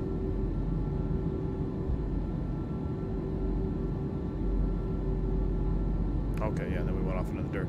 All right, awesome stuff. All right, I'm actually going to save that replay. And that's our first 319 Key West landing. That replay is saved for further cinematic purposes. I will load up a 321. I'm going to try to fix my side stick here so I can get rid of that null zone issue. And we shall be right back, maybe. Oh, I don't have anything. Hold on. I guess I'll tell you what. I'll just keep replaying that for you. Oh no, you can't see that. All right, never mind. I'll be right back. Nose forward on the stick. Command Toga, SRS runway, auto thrust is blue. Hanging on, thrust set. 5500. 3 knots. Rotate.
side stick is fixed.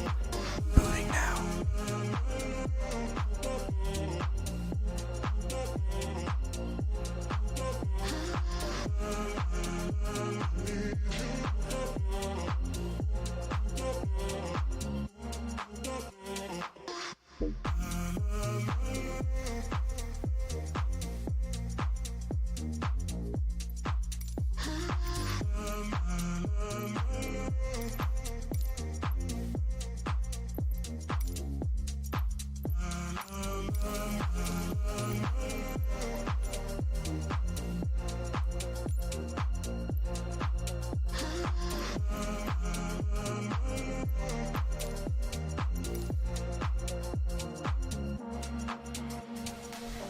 Thanks, Wrongside. I got yours. I got your sim brief. We're loading in now, chat.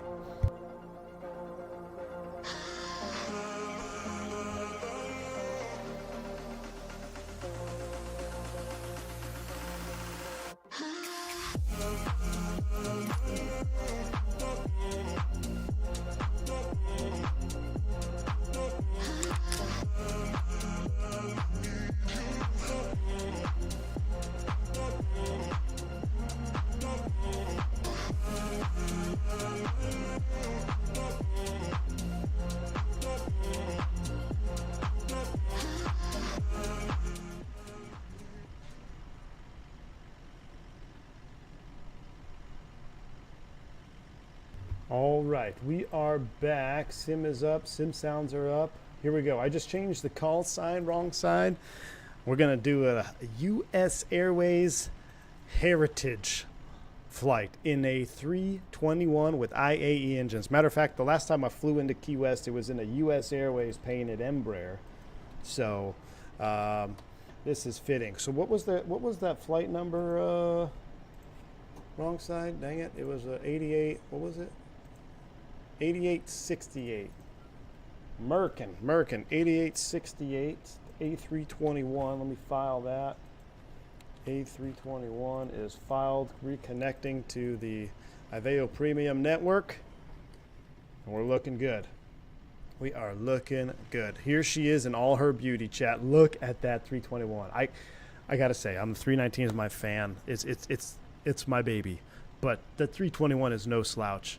Since the 75s are slowly but surely disappearing, it could be worse. We could have to look at like a Max 9. I mean, at least we got 321s and 321 Neos to help feast our eyes on the beauty of these jets. So, land flaps 3, since you're in Airways 321. That's a good point, Jeremy. I should land flaps 3. That was SOP at Airways for a while. So, we'll see. I've only done flaps full landings, Jeremy, so I'm going to stick with flaps full because I want to see.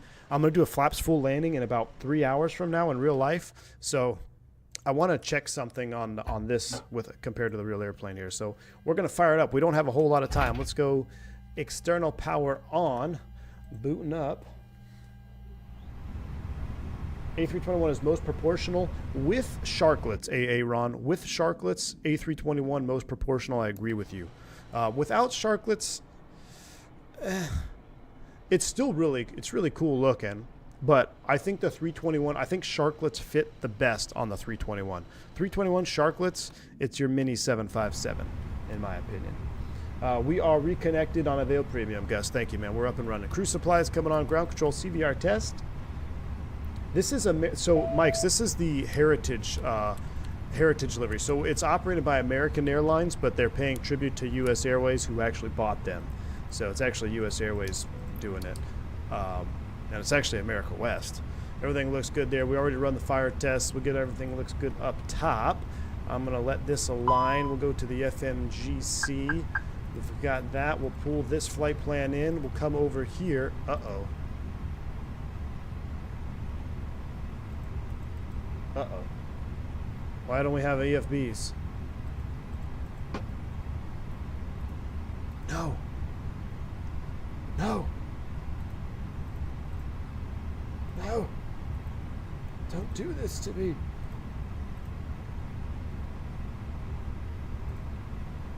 Restart the Fenix launcher. Dun, dun, dun, dun. Fenix app. It's up and running, so should I system status restart?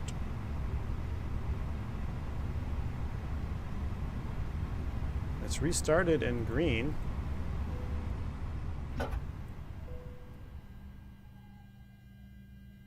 Replace the ink cartridge. Just restart it, run as admin. Hold on. Run as administrator.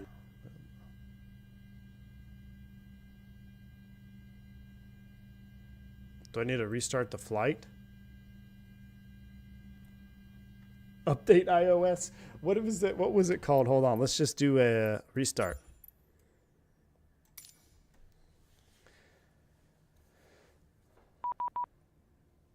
What was that? What was that massive crash? What was the company that was in charge of that? I can't. I'm drawing a blank. All right, app is loading. Restarting Fenix app. CrowdStrike. Unable to connect. Yay! Maybe? Hey, we're up and running. We're up and running. All right, let's do this again. Battery 1, battery 2, going straight to external power.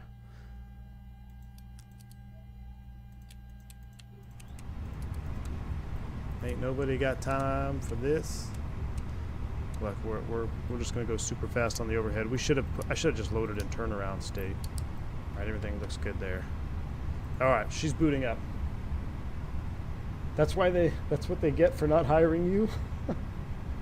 We had a crowd. Look at it. Fenix even simulates CrowdStrike. Surely my screens are gonna boot up, right?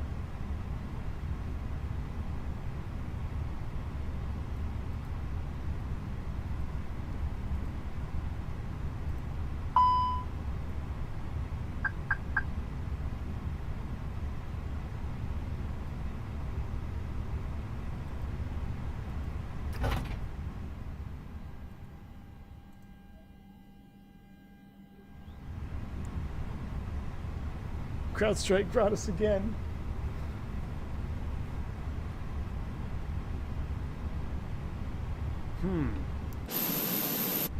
That's bizarre.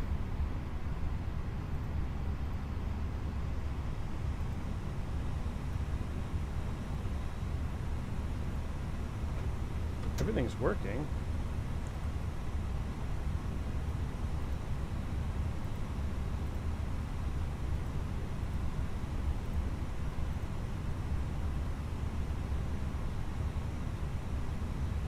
Brightness? Oh, brightness. They're on. You can see the brightness changing. They're just all black. Oh, I wonder... You know what? I had an issue with my mini FCU software before.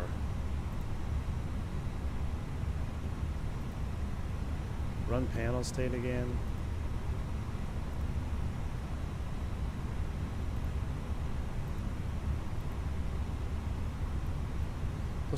Let's activate cold and dark one more time.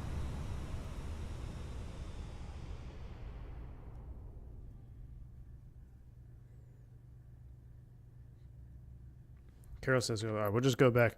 Let's just do this. We'll just do a full restart real quick. Full restart real quick.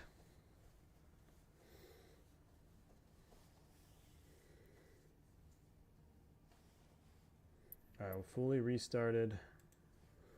And I want to restart you. All right, there we go. We're going back. Key West, Airways, Ramp 3. Go load up the Tolus. I'm super quiet? I shouldn't be. Maybe it's because I was looking over there.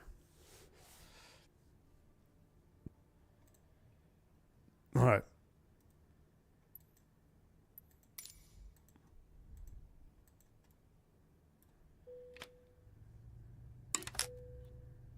Why am I not in full screen mode? What's going on with this? There we go. Okay, so everything looks good there. Let's do this one at a time.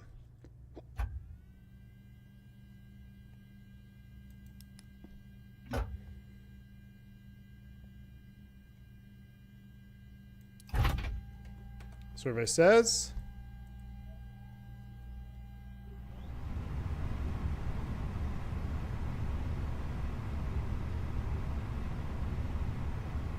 Oh yeah, there was no battery voltage being displayed.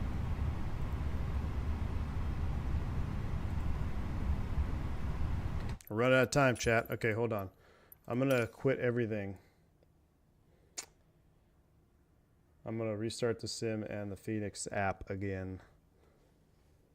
So I'm gonna quit the sim. The sim loads pretty quick on this.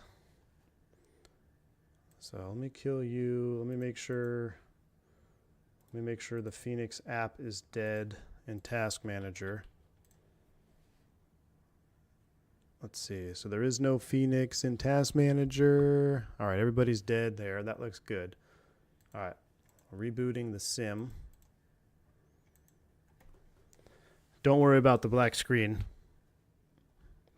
Nothing like having 700 people staring at a black screen, Jeff.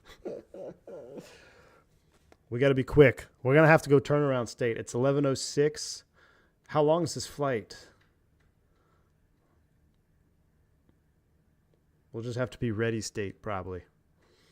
We need Stig. Somebody get Stig aviation maintenance in the house. We've got 53 minutes, chat. We've got 53. I can't be late for my real world 321 flight. That would be something. Just do a traffic pattern. I want to take this sucker out. I might spawn on the runway and go active state and load everything in because we know how to start up and push back and all that in the Airbus. So I might do that.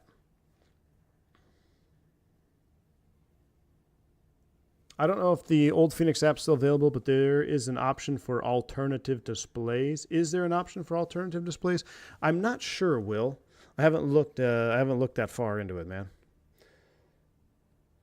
You can get rid of all those intro screens by pressing fast launch as a Steam option. I don't have Steam, AA Ron. Ain't nobody got time to run Steam. You can be late. You're the captain. That, you know, I will say, boss man. So when I was a first officer, like I was always not stressed, but like you never want to be late. But I mean, like if I'm in line for coffee, or like there have been many times when I've actually paid for my coffee or my lunch and it's just taking so long that I just have to bail. I just have to go. I was like, oh, there goes $15 for lunch, or well, now it's more like $25 because of the cost of everything now. But there were times when I would just bail because I didn't want to be late. But as a captain, it's kind of like, what's going to happen? Is the FO going to yell at me? So not that I'm ever late. You never want to be late, but and now it's much easier with the modern apps and stuff that we have for crews. Like you can just text your pilot you're flying with. So like there's been multiple times when on the bus or the train, or maybe you missed the bus from the employee lot. Now that adds an extra 15 minutes and you already stopped at Buc-ee's to use the bathroom. So now you're 5 minutes late. What you can do is you just get on the crew app and you just be like, hey man, I'm on the bus now. I'm just 5 minutes late. So you can contact each other. Whereas before, all this fancy technology back in my day, you know, when we had paper and pencil and had to learn how to write in cursive, you just kind of relied on the other guys showing up. All right, let's try this once and foremost. Key West, we're aircraft select 321 IAE liveries. You think it's a livery thing? Surely it's not a livery thing, right? All right, back to Key West. Let's load up ramp 3, set as departure, fly. Who's only stopping at Buc-ee's for the restroom? Well, in lieu of Zach. All right, Fenix app is spawning. I can see it. It says ready to fly. Okay, starting Fenix. All right. Okay, that's a good sign. That's a good sign. That's a good sign. And let's do this. Let's go panel states. So we go here. Panel states. Turn around with APU on. Activate. That's a good sign. APU is up. Hey! All right. Shh, everybody be quiet. Let me go to work here. Do I need a refile? No, I don't need a refile. I need to connect Hiveo Premium or reconnect it.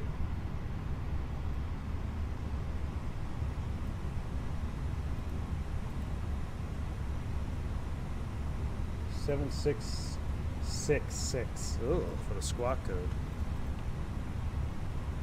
Alright, let's go initialize. No, I don't want that. FMGC. There we go. There we go. Init request. We're cooking with gas now, chat. Full powered MCO. Maybe we'll divert. We'll import from SimBrief. I want to see if we can actually get out. We're plus 1 minute late. Alright, so that's imported. Weight and balance page. 50 passengers. We're going to load instant. How much fuel did wrong side give us? He gave us 11,000 pounds. That's good. Let's get our fuel tank pumps on. Seatbelt sign is on. We're operating American 8868 repo. Cost index 99. Cruise altitude is 230. Looks good. Flight plan out of Key West. We're going to depart off of 27 straight out. Orlando, we're going to land straight north on 3536 RNAV. We're going to do an FLS 36 left. RNAV, oh, it's RNAV visual though, 36 left. And what was our star? Remaining fuel is 6.0. Thanks, wrong side. We're on the Jokers 3, which I'm just going to load this in just in case. And the Jokers was off the Feral transition. I wonder if it's Feral Hogs. Got a lot of those. All right. No secondary time, nothing for that, no time for that. Init B, let's go ahead and send figures to McDo. Let's go to perf takeoff. This is important. Slow down, 27, dry. Force Toga, yes. Anti-ice off, packs on.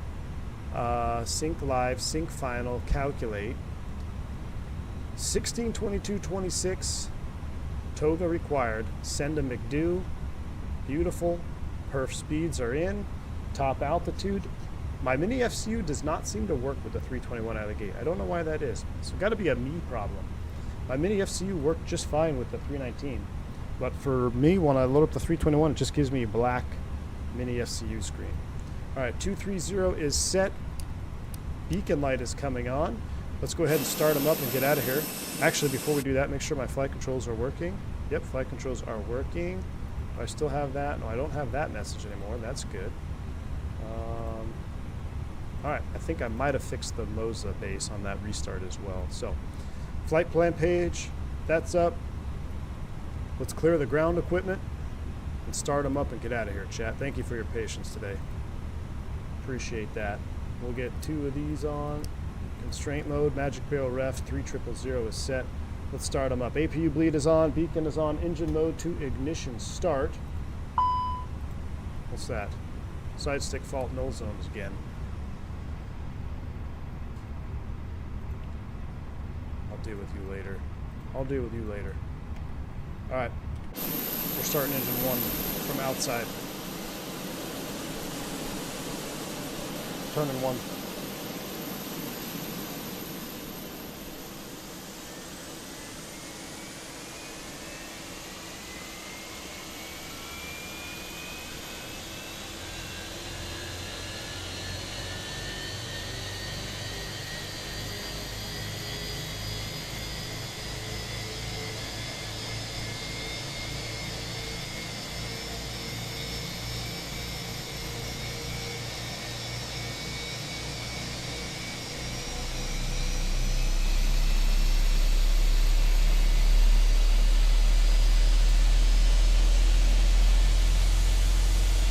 I love it.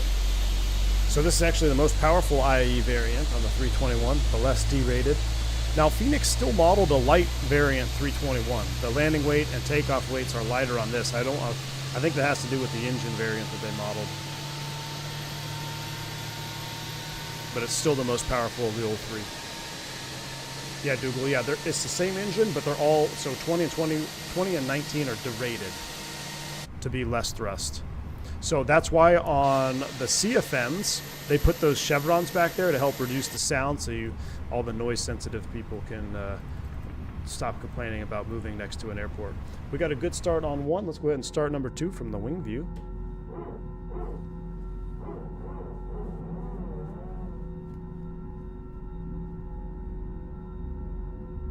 Wow, we have 700 likes. You guys are awesome. You're right, Zippy. Man, you guys are awesome. Thank you for smashing the like button. I'm scrambling today. I'm trying to get a lot done here before I go flying.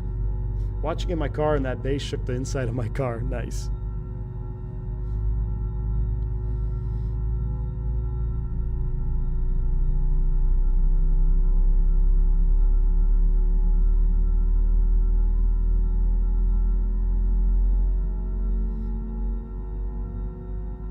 Cam MD80, good to see you, man. Yes, indeed. A lot of retro liveries.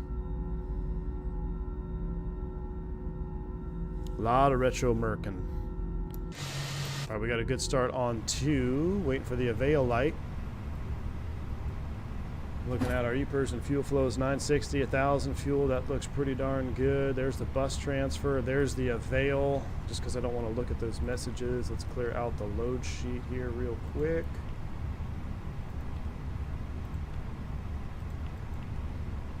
Did we add any? Nope, we didn't add any. 50 passengers on a 321. This is COVID flying. This is COVID flying. 2 good starts. APU bleed is coming off. Flaps are 2, did we say?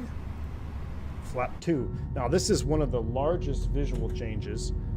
That's because you have double slotted flaps here on the 321. You'll notice there's an extra slot. Now the XLR is actually different. It goes to it goes right back to the single.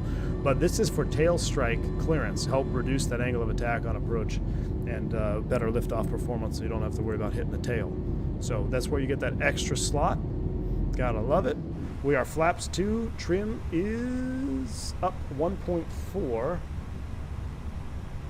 1.4. Really? That's way up there. Let's do a flight control check here at the gate. Full up, full down, neutral, full left, full right, neutral, rudder, full left, full right, neutral. Taxi lights coming on. Let's go. Key West traffic, American 8868 taxiing 24. Park brake is off. Much quieter up front. I'm going to turn up the sim, but you'll notice things are quieter. This will be a tight turnaround here for a 321. Key West traffic, Cactus 714, taxiing one way. Abdilo, good to see you. The profiles are on their website right now for the 19 and 21. Is that a lightning strike I just saw?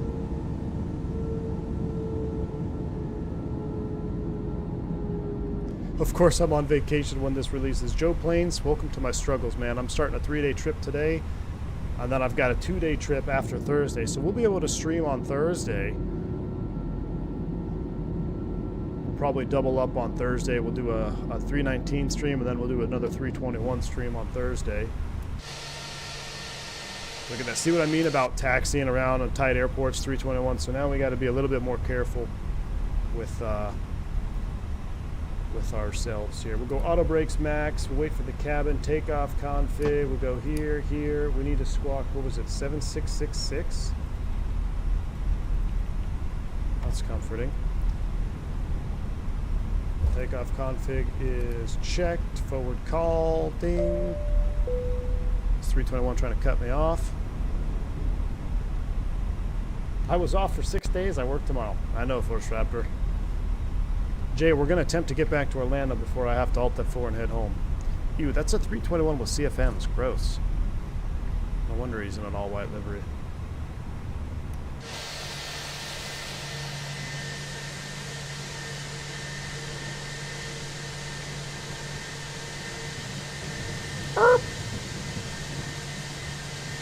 Brakes are set.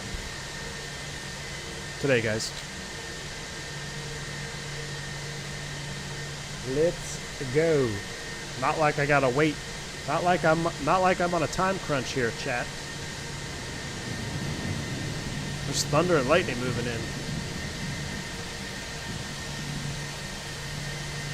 Drivers. Check the OFP remarks. Oh. OFP remarks. Oh, wrong side. I hope I'm pulling it straight in here. Smooth rides, weather mood, but don't give you any extra gas to deal with it. Low arrival rate at ETA, bin fueled. Oh, that's great. I love it. There's our dispatcher remarks. from Wrong Side Sim. I love it, dude. No extra gas to deal with it. That's too funny, man. That's too funny. Going into Orlando too. Oh, NOTAMs. Did you guys read all the NOTAMs?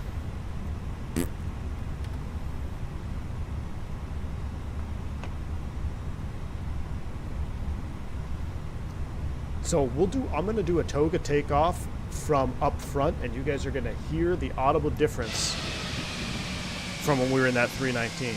Much more mild, much more mid, but it's still a lot of fun. And I'm gonna try to get a good lineup for you too. I'm gonna try to show you the 3 runway stripe technique for lineup.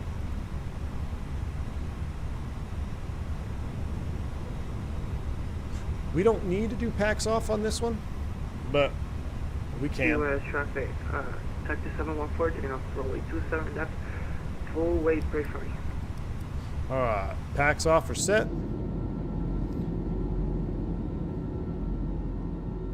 You said you were taking off. You're not going. It's the CFMs having a hard time spooling them up. There they go. Told you 321 is mid. Oh, listen to those sounds. I love that that idle to taxi thrust is so juice for sounds. All right, we're gonna try to use up all available runway.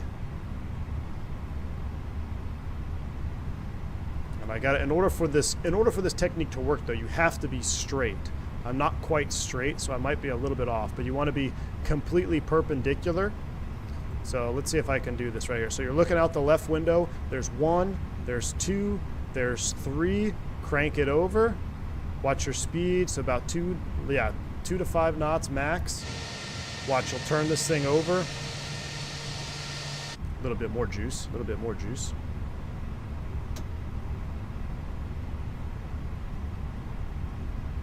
And I wasn't quite perpendicular, but that's pretty darn good.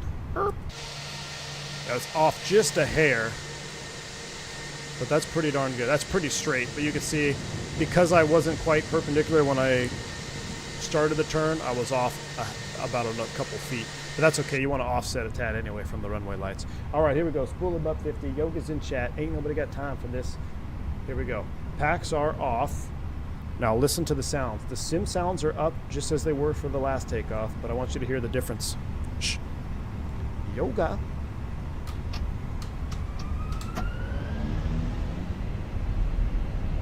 Mantoga SRS, a run.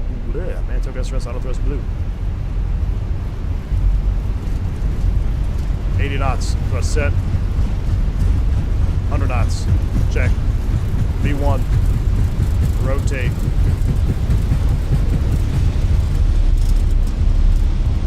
Oh, is it a break? Gear up. Fly with. Ooh. Good planning there, wrong side.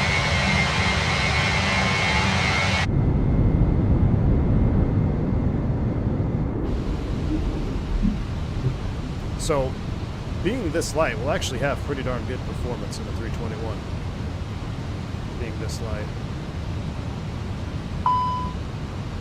Or a transponder standby. Thrust climb.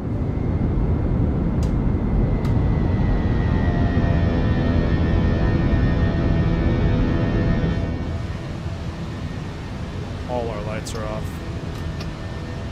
Thrust climb, open climb. Flaps 1.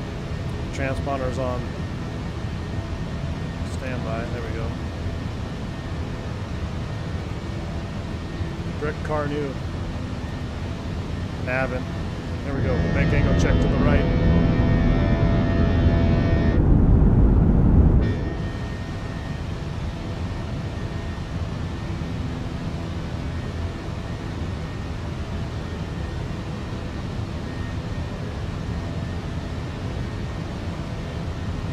Bank angle checked a little bit harder there, huh?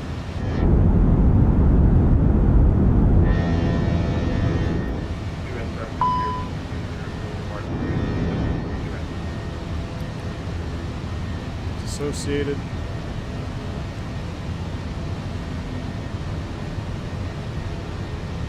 There's S-speed, flaps 0.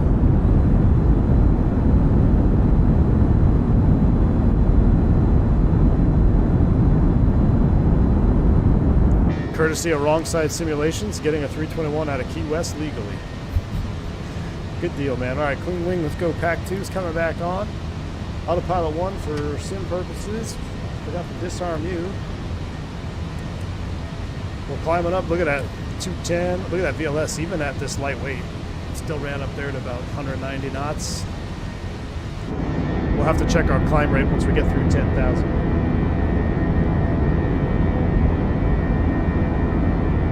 Mr. Martini, what's up, man? Good to see you. Brian, you took off with 220 packs. How much fuel, though? How much fuel?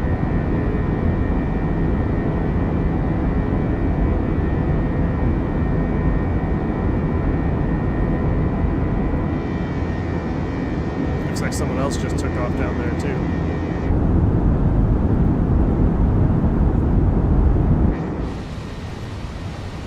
Going through some build-ups here. I'm going to turn the sun back down. Man, I don't like, why do we have, I have to go to Florida today. Is there weather building? Is it just another day in Florida? I'm going to pull out the real world radar.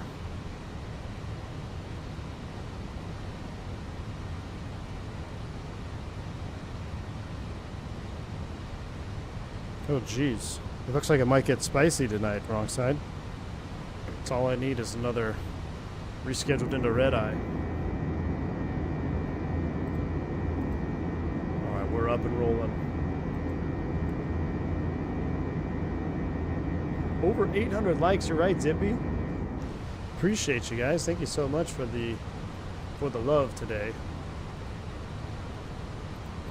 All right, let's see how far. 1706. Ooh, I don't know if that's going to cut it. That's 1206 landing time.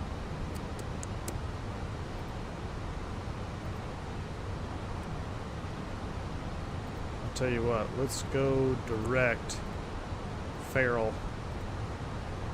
Insert. We're down to 1,700 feet here as we accelerate. No, not on reserve. I have a trip starting. I have a trip. I have a showtime at 2 something today. But I gotta go home and change and all that stuff. I know I'm late. Dog ate my flight plan. Active pause will get you there quicker. We're gonna get an active pause emoji though.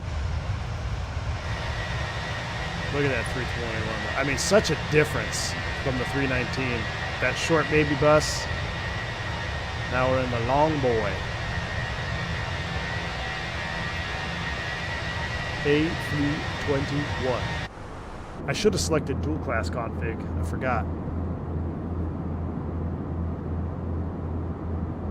I believe there is a lingering trough just south of the Keys that continues to give life to these cells. Been hanging around since yesterday. ATC is going to be a mess. Yesterday was gnarly. Oh, joy. Oh, joy. So you're telling me my ski boat turn tomorrow is probably going to be a little messed up as well? Yeah, Fubar, it's a lot of fun to fly these. Now we've got some variation with our bus. You know, flying 320. We had the fly-by-wire Neo, but it was always a 320. Right now, we can really mix it up. We can try to take the 321 into some sketchy airports, and we can take the 319 in there with ease. I really hope 24 depicts cumulonimbus better. Yeah. I'd like to see some different styles of clouds, for sure. So we're actually pretty light. We are lighter than we were in the 319. We're already 129,000 pounds, so our climb rate's actually pretty good. Yeah, I'm simming from work, exactly.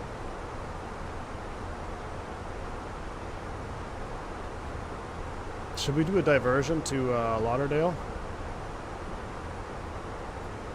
Let's say we're climbing out. I think I have Lauderdale installed. I don't think I have Miami installed.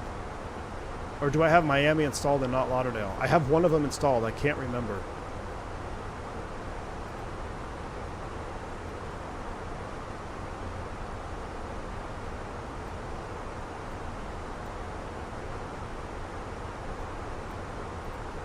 It's Breakamir's new airplane.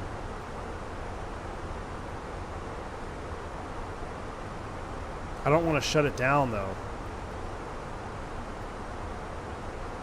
Vibration N1.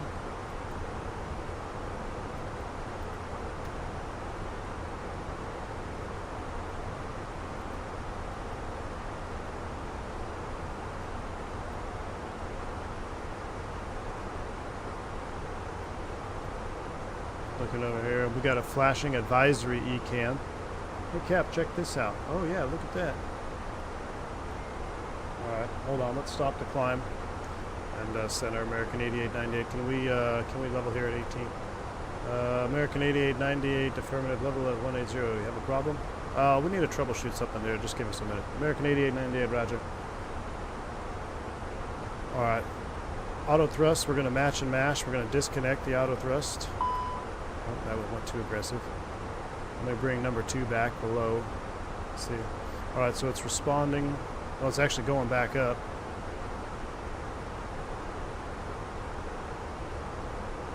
So with the erratic indications, it could be a gauge, it could be some other sensor. So out of abundance of precaution, let's go ahead and divert. Okay, let's go ahead and start the diversion back to Orlando. Roger that. Let's get auto thrust back on. I'm going to put number 1 into speed mode. Put you back up here. Let's reduce speed.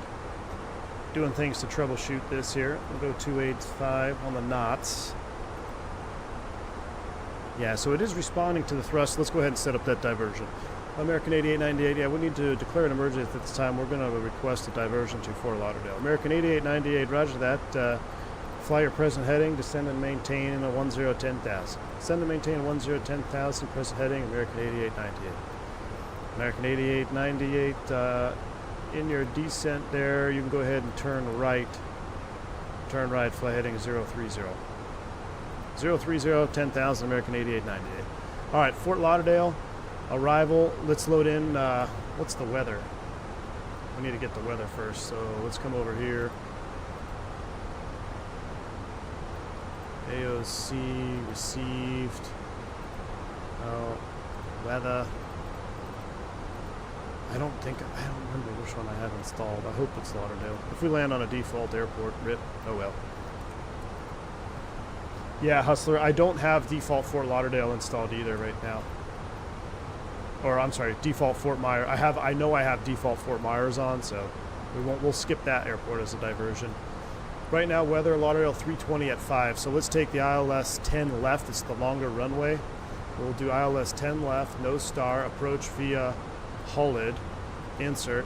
American 8898, when able, proceed direct Hullid. You can expect the ILS 10 left. Direct Hullid, American 8898. So direct Hullid, insert. We're in the turn. We're down to 10,000. How far is Hullid? Only 88 miles. All right, we'll clear that out. Let's go ahead and run some landing data for Fort Lauderdale. So we're going to change this. You guys get a diversion in today's stream too. How about that? 10 left, dry, apply the METAR. 129.4.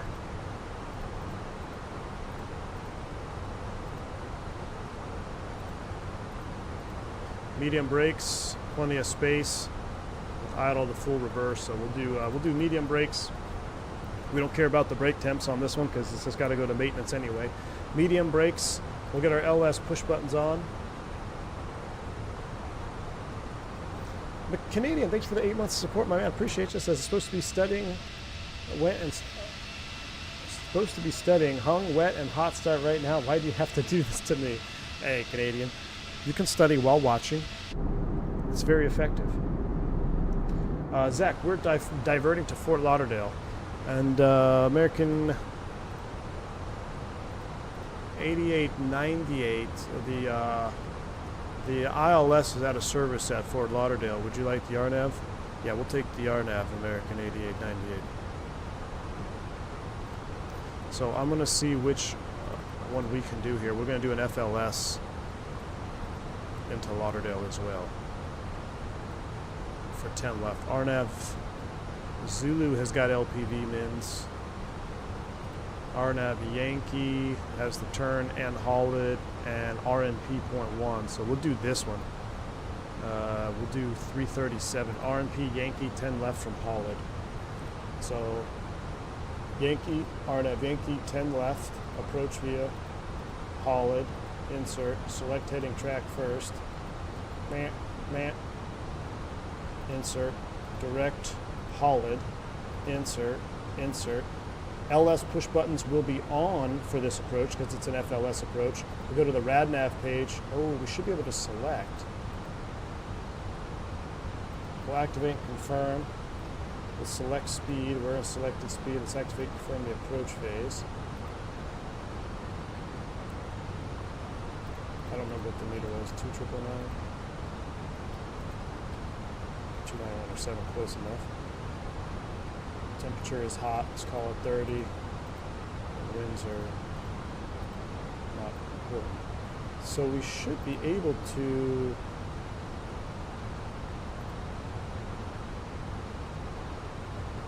select a glide. Oh, we don't have it enabled. Hold on.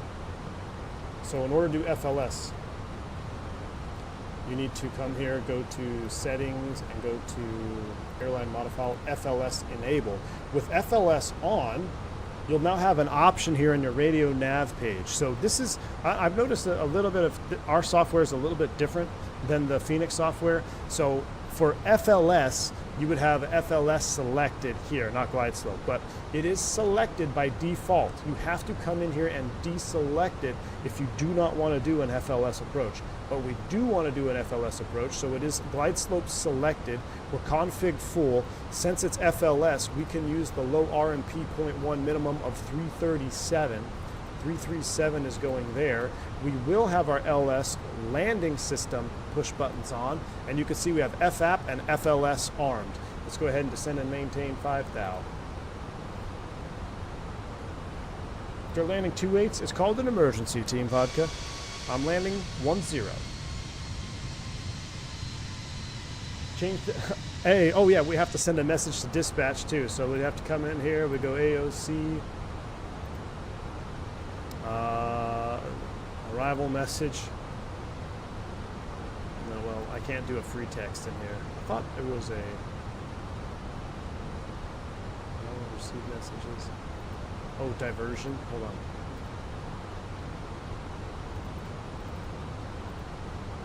ETA is 1653. This is good practice actually for me, chat. So this is good. ETA is 1653.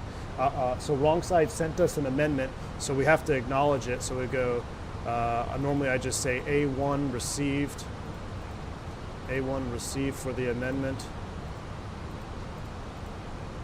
Oh, I can't type it out. A1 received. They need free text. A1 received, put the initials,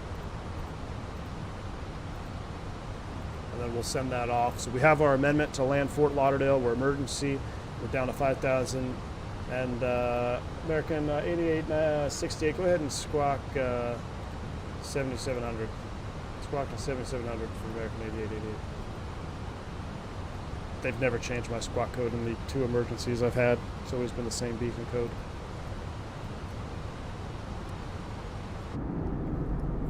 Ladies and gentlemen from the flight deck, just got an initial descent down into our destination. However, I do have some bad news for you. Due to out of abundance of caution here for our number 2 engine, we're setting up for a diversion into Fort Lauderdale. Just some precautionary diversion for us today. There's nothing really wrong with the airplane, but I suck at making announcements, so I already told you something's wrong with the airplane, so now everybody's going to panic and freak out and probably pull out the life rafts and cost the company a bunch of money, and we'll have to cancel the flight, and you won't be able to go to Tampa on this airplane because the captain screwed up and made a bad PA. We'll be on the ground in 5 minutes. Thank you.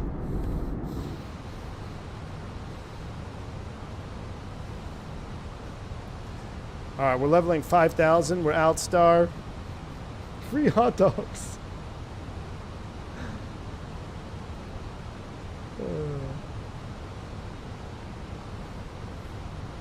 All right. So for this approach, also let's go ahead and bring back the speed. We're speeding below 10, but we're emergency. We can do whatever we want to do.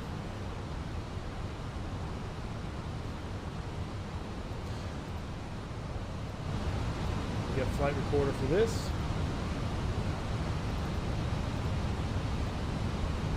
Flight recorder is ready.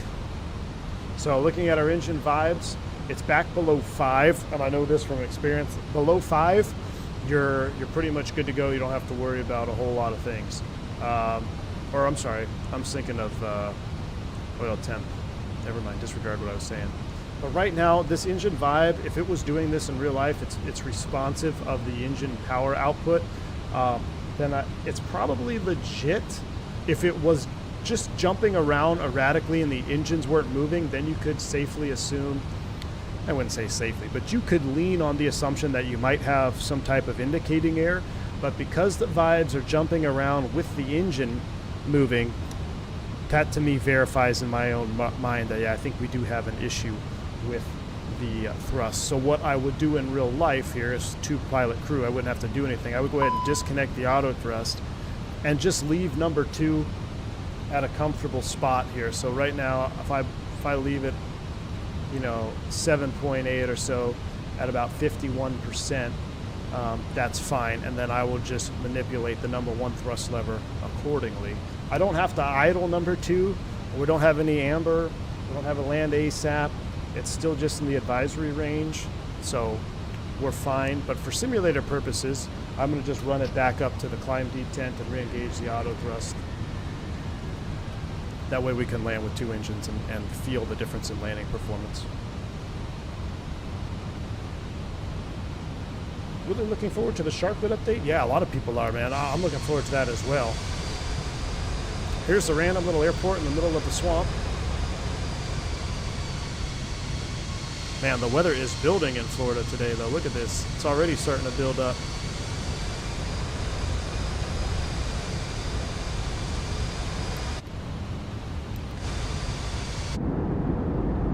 Bad time to have to go pee, huh? All right, time check. It's 11:32, 11:42. We're looking good, Chad. We're looking good.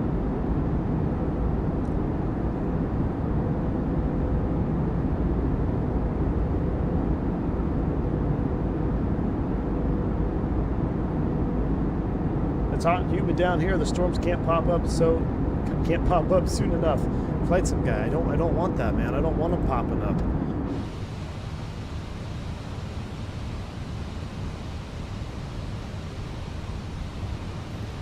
All right, we're 20 miles from Holland, about 5 minutes out. We've done our landing data. We can clear this off the ECAM page. We've activated, confirmed the approach phase. We're doing an FLS approach, flaps full, 337 on the baro. We'll get the rest of our lights on here. That's coming on. We'll turn them all on since we don't have any ATC. And should be on the Unicom frequency for the tower, 19.3. I have no idea which one it would be. Is this the stupidest thing ever? 19.3.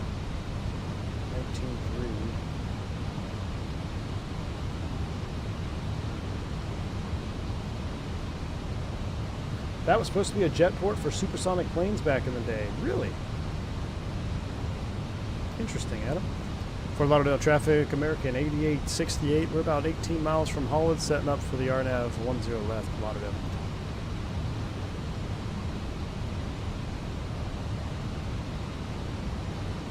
Note to self, don't run Microsoft 2020, fly Fenix 321, and watch V1 at the same time. My computer turned off. Uh-oh. Too much. It couldn't handle the juice, man. That's why. It couldn't handle the juice. Oh, it looks a little bit dark over there.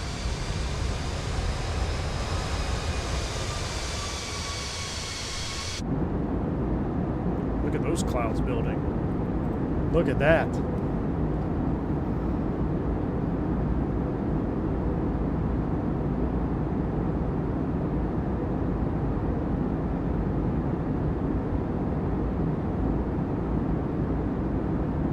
Florida swamps.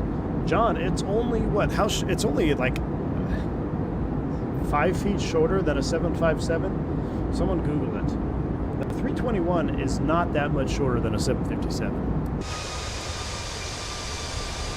The first time I don't remember the figure, but I was surprised when I heard that. I was like, oh wow, it's actually not that much shorter than 757. No weather radar yet, Cam. Right? I'll double check. System 1. Auto. I don't think we have any default. I thought, I must have been dreaming. I thought that Fenix implemented the default weather radar, but I guess not. No, it's not as pretty as the 7.5. 7.5 is a beautiful airplane. That's 321 is a beautiful airplane too. Well, the 7.5 also sits higher, a tool. It sits higher on its gear.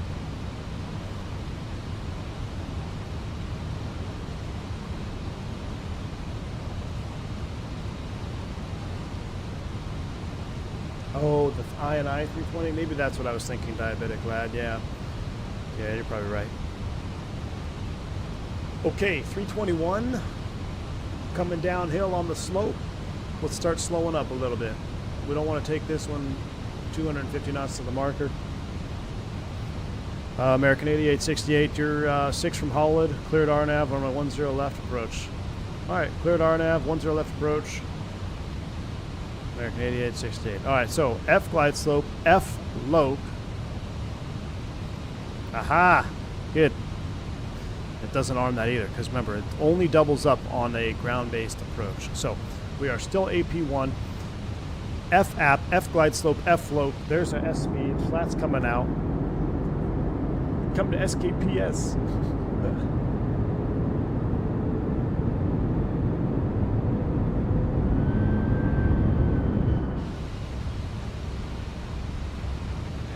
All right, let's go ahead. So 210 is a slip speed for the 321. Come back to 180.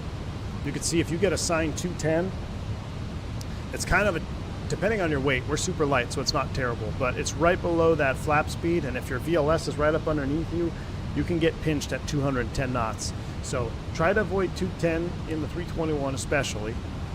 Come right back to 180. Let's go ahead and extend flaps 2. Double slotted flaps coming out, looking absolutely juice. Yeah, we are shooting an LPV approach, Canadian. That's exactly what we're doing. So we have F loc, F glide slope. Lauderdale traffic, American 8868 overhaul at inbound RNAV, 10 left.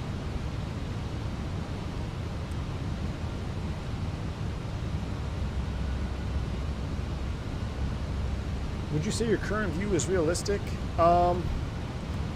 Honestly, Al Loper, it's not bad. That's a pretty realistic field of view. Maybe like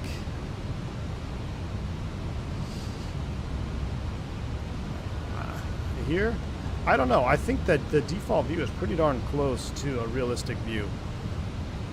You'd be a little bit higher though, and you'd be looking down, probably like this, but in real life, I can't see this light bar. This light bar isn't this thick.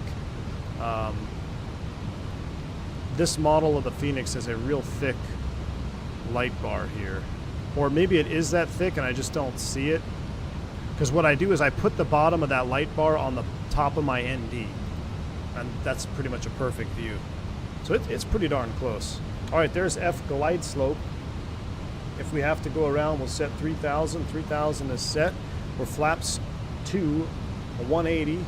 We have a company message, but it's too late for that.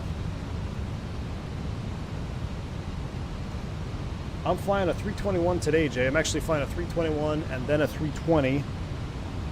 And I want to say I'm in a 19 tomorrow. I have to double check.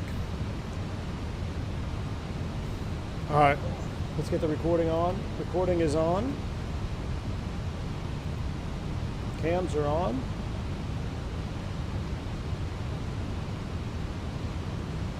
We'll just maintain this for now.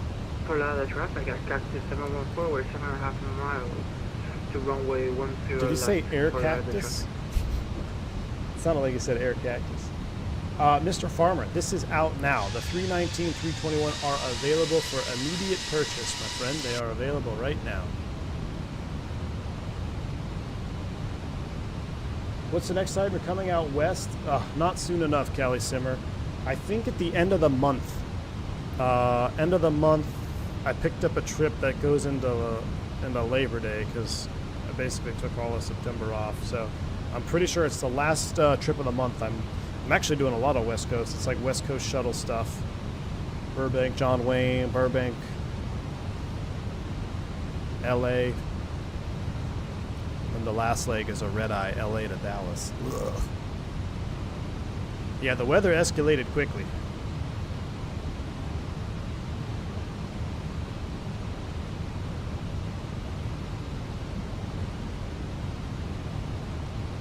A little bit of rain. Same thing as before though, your flaps to 180, so you're good all the way down to 2,000 above touchdown zone.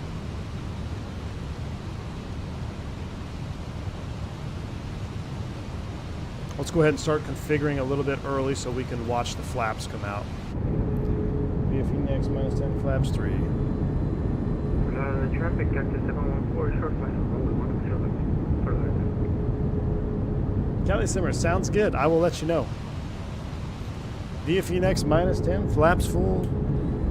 Gotta love it. Ooh, wing, yeah, it's popping off now. Flaps full. Look at the flap shake for the win. Flaps full. Rain, clouds, recording is on. We're slowing to VAP. Now I'm gonna let this autopilot take this here for a minute because I want to check some pitch and power here. One, is your wind wing FCU not working with the 321? So mine's working fine with the 319, but for some reason I can't connect it to the 321 either. But I don't know if that's a me problem. Alright, gear is down, spoilers armed, signs are on an auto. Oh, we didn't arm, I shouldn't have armed the gear yet. 2,000, gears coming down. That's interesting. Forgot the gear.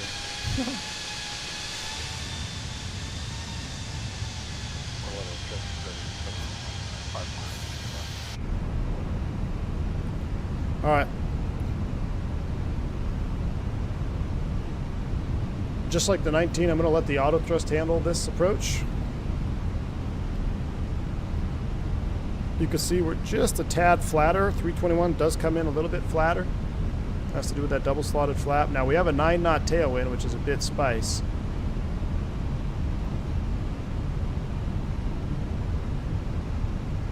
Fort Lauderdale traffic, American 8868, 3-mile final, 10 left. Lauderdale. Lauderdale traffic, taxi 714, runway 10 left. Autopilot's coming off.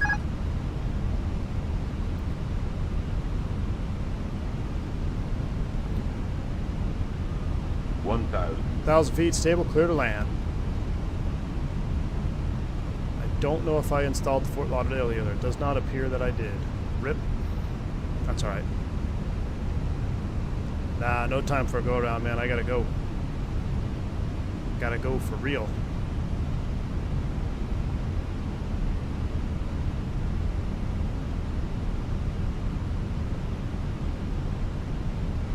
Tailwind is not helping us though. Trying to catch back up to that slope. Descent rate correcting. 500. If we get a wind shear, won't change configuration.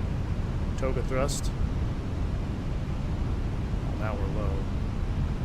Minimum.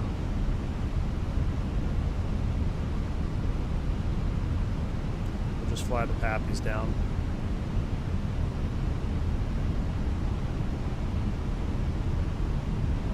Shifting to a quartering tailwind. Whoa, whoa, it just fell out from under me there. Power, please, power, 100. please, power, please. 50. A little bit low over the numbers, 30, that's alright. 20. Retard. Hold it off. 10. 5. Oh, that's gonna be juicy. Oh, baby, butter. Spoilers. Reverse green. Decel. Sorry for the default airport. That was a slippery approach with that wind. We're through 70 knots. Manual brakes. We'll take this first exit right here. Oh, we're 44 knots. We're a little bit too fast. Let's keep it rolling. That was a slippery approach, man. That wind was right up the tailpipe, and you can feel it in the flight model. That was pretty cool. I mean, we came over the road there, and I thought we were going to go around. I was like, I can't go around right now. It slipped out from under us. We got her covered, though. Default unsubscribe. I'm sorry, man. It was a diversion.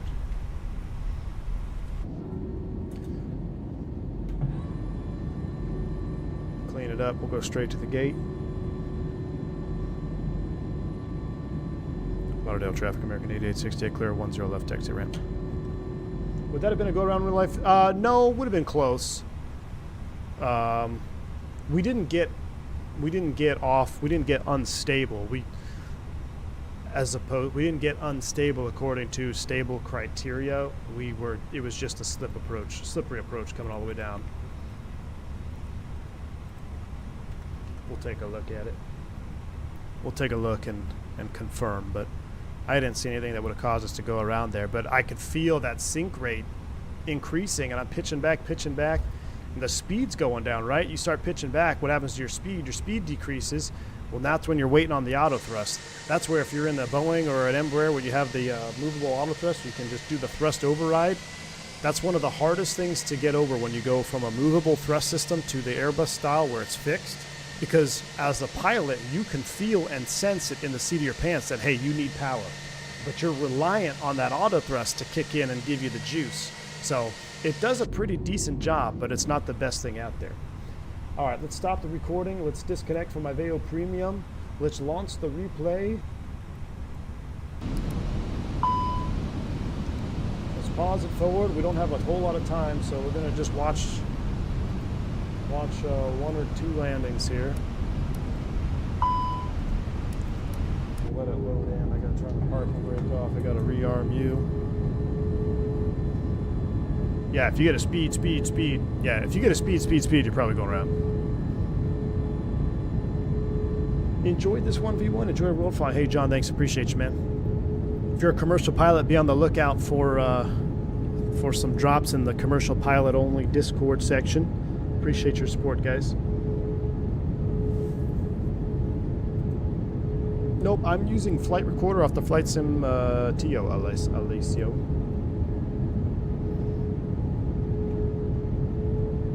Right there. See how we got low energy, but then you don't want to over gas it because you still have that tailwind, right? Hold it out, pull it to idle. 321. Just fly. Oh my gosh, I love the way she settles. I love the way she settles down. 10 for 10 on the. I think I'm ready to go flying. But I haven't flown the real airplane in a couple weeks. So after today, I'm ready to go. Let's see if we can watch that happen here live. I gotta reset you. Speed tape's a little bit off. 500.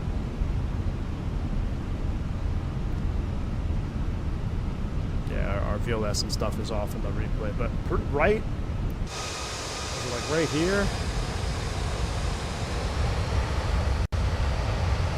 That's why landing a 321 or any airplane with a tailwind is always a threat, because not only does it hurt you in your landing and your rollout performance, but it's hurting you in your component of lift. And if you have to increase thrust to get more speed, now you're going to be going too fast. It can become very slippery real quick. We were pretty much on the limit though. 8 knots, we were fine. Power to idle, hold it off. Just hold it off. Just a little bit of a flare to arrest the descent rate and just let her settle down. Don't want to over flare it. Remember, 9.7 degrees, unemployment attitude. As the auto brakes kick in, fly that nose down, go into reverse. Man, so much juice. Phoenix has knocked it out of the park, y'all. If you haven't picked up a Phoenix airplane yet, now there's no time like now. If you're on the fence about the 19 or 21, if you're not sure if it's different. It flies different, it feels different, it sounds different. It's black magic. I don't know how they do it, but it's fantastic and I absolutely love it.